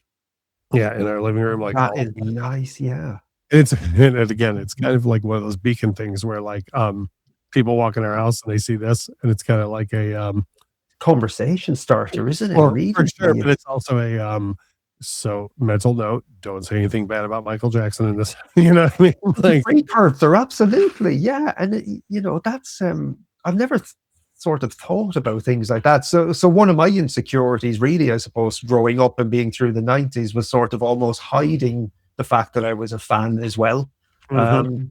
And I like your approach as well, just the way you want to put yourself out there. It's the only way to live, Ross, isn't it? Really, it's This here too, this glove, one thing I like about this is from what I understand, everybody has a hard time finding one that's like completely covered. Like I yeah. guess That is what I mean. I would have never seen anything like this now yeah. in any stores or shops or Here's hope that see that's one thing tying back into the movie. Like I hope if yeah. the movie's big enough, I would love for like just the tiniest bit of what I remember from when I was a kid. Like I would love for things like this to be like back in stores or like readily available, you know. But yeah, this is something I bought, geez, I don't know, at least 10 years ago. And it's always been uh, a display piece that I use like all the time. Again, like you walk into my house, this is within feet of you walking into my house. And it's a tribute to Michael that's there all the time. But it's also one of those things where like when like you walk in someone's house and you see that, you're like, even if you have, you know, adverse opinions about Michael Jackson, even if you don't like his music, you know, you just walk in, you're like, oh, I will be keeping to myself about that. And it's like, yep, you will. Be respectful, and it sets a nice tone, and it actually reminds me of one of the opening shots of Moonwalker in the montage at the start, where it's sort of you see his like glove and hat, and there's pictures, maybe a picture of him and him and Diana Ross, and sort of crosses like a room with all of his. Oh yeah, yeah. No, I know. Yeah, the shot I'm talking about. Yeah, me is starting. I think. Oh, the song "Music and Me" is starting. That's it. Music and yeah, that's right. Yeah. It is something really sort of emotional about seeing that now. Actually, after after 2009, and that's another thing. It all takes on new meaning. What do we have here? History album, right? Yeah, that's a. Now, I actually have this as well. I'm really, really. This is first of all, I will always. You're honored. Well, I will always want to own an original pressing of History, anyways. Like History Continues is my favorite Michael Jackson album for more than a few years. Like what I was telling you earlier. But you know, even like later this year, Mobile Fidelity is supposed to be doing more Michael Jackson reissues, and I do know that they have the rights to History and Invincible, but my concern is like I don't know that the uncensored version of They Don't Care About Us will ever be released again. And I'm also concerned with like the packaging. I love the packaging on this. I love the huge booklet that comes with it. The innards. Yeah, I like the box that it's in. Like the box. I think the US pressing is different. So hold on. So yours comes in a box? Yeah, I think in Europe it was in a gatefold, right? It's in a gatefold over here in Europe. Yeah. In the US. Oh wow, Ross! So yours comes in a box like this. The US is in a box, and then the only thing I don't like, I replaced the inner sleeves. The inner sleeves that were in the US one, they're probably the same as what you had. But hold on. Oh, I don't even have them in here. But anyways, it was in plain like sleeve. But yeah, this the US one comes in a thin box that has the three of them. And then wow, did you all know that? Did you all get? Oh, look! Is that what I think you've got an inner there as well? Do you? Yeah. Or is that the lining of the box at the back? No. That is the. You're right. That is the inner. I mean, how cool is this, Russ? How cool is that? Like to have that book in 12-inch format is just stunning, isn't it? Yeah, it's so that's my concern with if they do a reissue, like how from the start, how is it even going to be packaged, right? Yeah. And then Yeah. all the way up to, are you going to include the uncensored version of They Don't Care About Us? So having said that, this is something I'll always, and my son has a copy of it as well. I made sure he Does has. he? Does he have does he have an original pressing like you, or is it? Oh yeah, yeah, yep. He's got an original pressing as well. And they're both both his and mine were sealed when I bought them. So they're both and I always get, that's another thing I get from people. Oh, I can't believe you opened that copy of history. It'd be worth so much more if it was sealed. Yes, but I want to listen to the music that Michael Jackson made, so I've opened this copy of you want to live the album, you want to enjoy it. Yeah, absolutely. Like, I mean, like when it sits on my shelf, it sits in this, thing, and the LPs I put in better sleeves than they came in the first place. So like, wow, I love it. And that's the thing, is it's almost as if that first issue of it was in itself what would be considered today a deluxe edition, I suppose. So now if the Mobile Fidelity do it, are they going to roll back on like booklet, as you said, or packaging? Mobile Fidelity generally does a good job of reproducing packaging. I don't know that they've ever done anything that came with like a big booklet like that. I mean, obviously that'd be very easy to reprint. It's just a matter of if they would, budgeting and money and Well, because you got to remember that Mobile Fidelity being a audiophile pressing as they are, and in the materials that they use and everything, their represses are always far more expensive than like a regular record. Like if you just walk into a store and you want to buy Dangerous on vinyl in 2026, which is great that you can do that, by the way. It's like 20 or 25 bucks to buy Dangerous. Well, the Mobile Fidelity reissue of Dangerous is like a $60 or $65 record. So, so if they do reissue History, that's going to be like a, $150, $200 record. So it's like, at that point, you're like, if you're Mobile Fidelity, you're like, well, like how many of these are we actually going to sell? Because they put out Thriller, and the MJ fans didn't buy anywhere near as many of that as they as Mobile Fidelity was thinking that they would. So, And what about you? Are you all in on Mobile Fidelity? If they do History, are you going to go for it? Are you going to? Oh no, I'll buy it first of all, just to own it. Second of all, I love Mobile Fidelity as a label. Like I really like their reissues that they do, or their remasters and whatnot. And then I'm the type of person, like I will own it just to have both versions of History. Like, my bigger concern, hands down, is They Don't Care About Us situation. Like it's, for me, any reissue of History that includes a censored version of They Don't Care About Us is not Michael Jackson's vision, and therefore not the album. I sort of agree with you on that. I have maybe 5 copies of the History album on CD, and 2 of those were bought thinking that the uncensored version was on it. But I did manage to track down online. But I was in like what you call over there a thrift store, and I came across, like, on 2 occasions, History with a sticker. And in my mind, I was like, the one with this type of sticker, I think, is the original. But I was duped twice, but I did track down a copy, and it's the way to hear the album. Absolutely, you have to have that uncensored version. That's a whole other sort of political sort of thing. Again, that would not. I could understand the context of what Michael was singing about. I'm sure you could, but again, outside forces had to sort of, Listen, I literally just remembered out of nowhere when you said that about the sticker. I have a sealed copy of History on cassette as well. Somebody gave me as a gift. It's like in a long box with the the long box. Yeah. Well, that's what I love about you guys in the States as well, is that you release CDs in long box form. I've got a Thriller 25 somewhere in long box. For a good reason. They did that because theft was so rampant that they were hoping that you couldn't steal something bigger. That's the only reason they made the long box. Oh, is that why? Wow. Yeah, theft was so rampant at the time in the U.S. of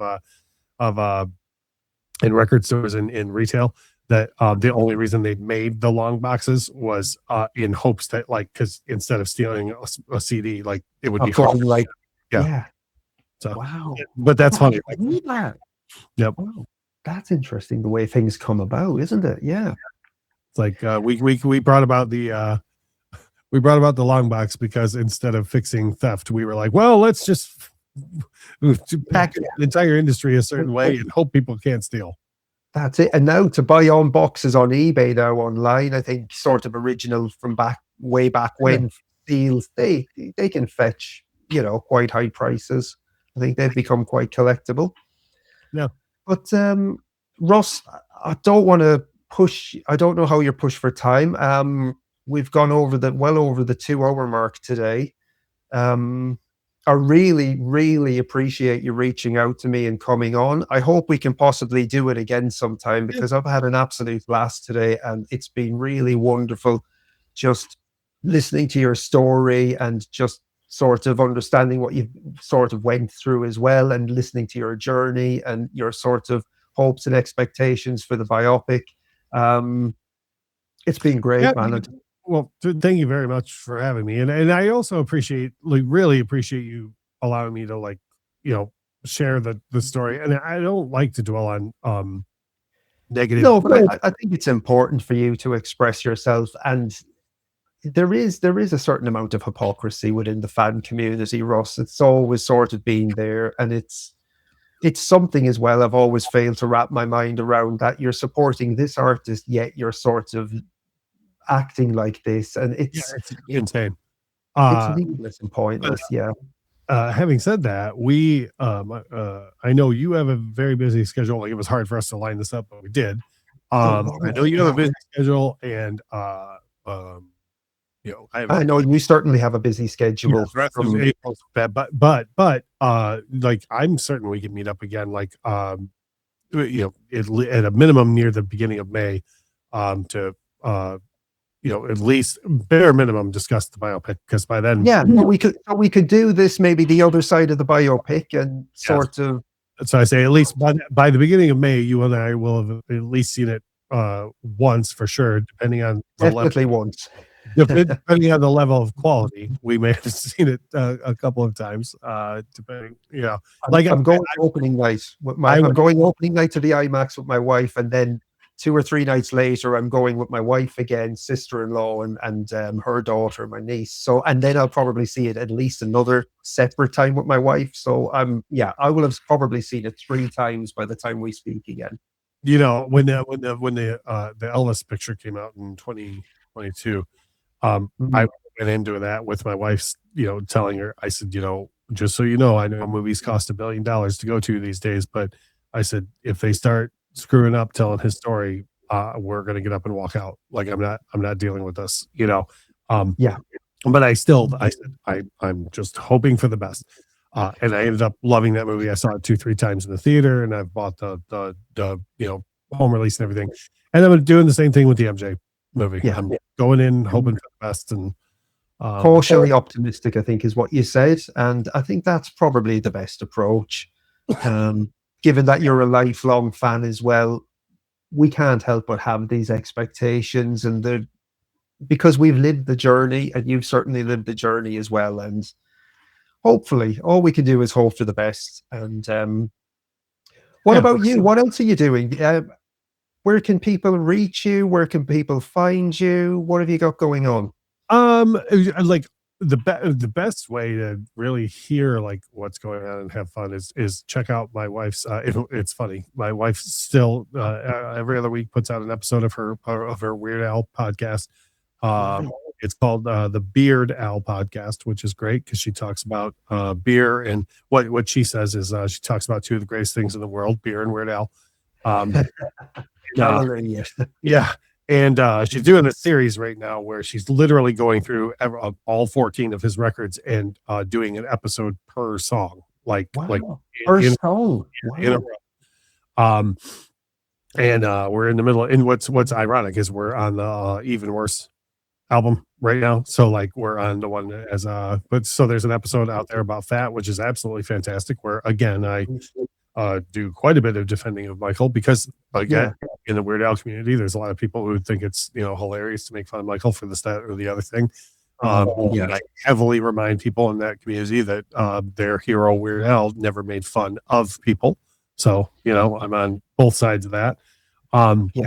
But anyways, the Beard Owl podcast, and then my wife and I both do this Jacksonville Fun Eats and Drinks thing, which if you're anywhere in the U.S. Or especially in Florida, is a great Facebook group to join for finding things to do and a force of positivity out here. Or and if you're across the world, and you just want to see that there is more to the U.S. than what you may have heard on the media about certain politicians and it's not all it's not all race riots and everyone hating each other over here. There is a lot of unity, and there's a lot more going on in the real world that's positive than what the media is feeding you.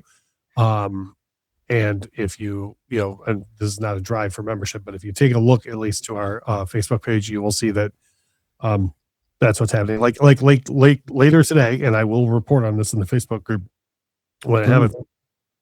We are going to this, and this has nothing to do with me. This is just a thing I found out happening in Jacksonville later today. There's called the MJ Art Party Jam or something along the same paint party jam, and it's a paint studio here in Jacksonville is doing a thing from 1 to 4 today where they're throwing a big party for everybody to come and celebrate Michael Jackson because of the movie coming out, and like $30 a ticket, and they're going to have like everybody there goes in and like paints. There's going to be something Michael Jackson that we're all going to paint.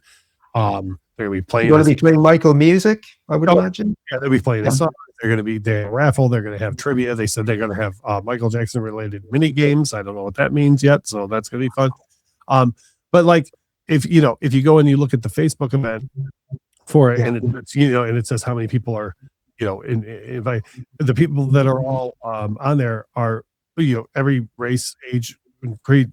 So it's not a bunch of us all sitting over here going, "Oh man, I can't stand that people of color," like you hear on the media.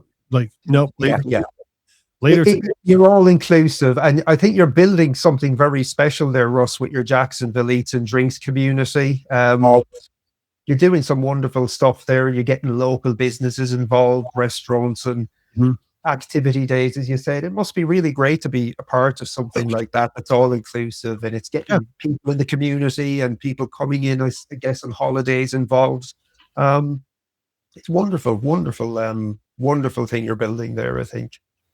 Yeah, and again, it's all part of the stuff I learned from people like Michael. Like try and build. Like I got sick of seeing people sit around online crapping on this city that I knew, like you said, that I knew weren't going out and doing anything anyways. They don't know what they're talking about. I got sick of seeing that, so I thought, you know what, I'm going to create a space where that doesn't happen, and we'll see what happens. And it's blown up to a ridiculous amount, which is a good problem to have. Problem, absolutely. You're taking it to the people. You've taken it out into the community, and you're building something really, really positive. And so it's like here, like right now, it's what is it? It's 8:24 in the a.m. here, and I am okay with having been sitting here talking about with MJ for a couple hours, because the only thing I have to do after this is go with my wife to meet friends for brunch, and then those friends are going with us to a thing where we're gonna celebrate MJ all afternoon. It's not a bad Saturday, Russ, is it? Not a bad Saturday. I am a-okay with that. You could spend the day doing worse things, that's for sure. Like for example, I could sit online and do nothing and be mean to people and sneer at people out enjoying life and trying to make a difference. But instead, I'm going to go ahead and do what the guy that I claim to love so much did. I'm going to go out in the world and try and make a difference. So that's what it's all about, my friends. It's what it's all about. Russ, thank you ever so much for being here. I'm going to talk to you on the other side of the biopic. Have a wonderful day. Russ, my friend, you are an absolute legend. You are a brother from another mother. You are a fellow fan. Thank you so much for your friendship. Thank you for your time. Thank you for reaching out. Have a wonderful day with your lovely wife, Lauren, and I will catch you soon, my friend. Okay? All right. Peace out, my friend. See ya. See you, mate.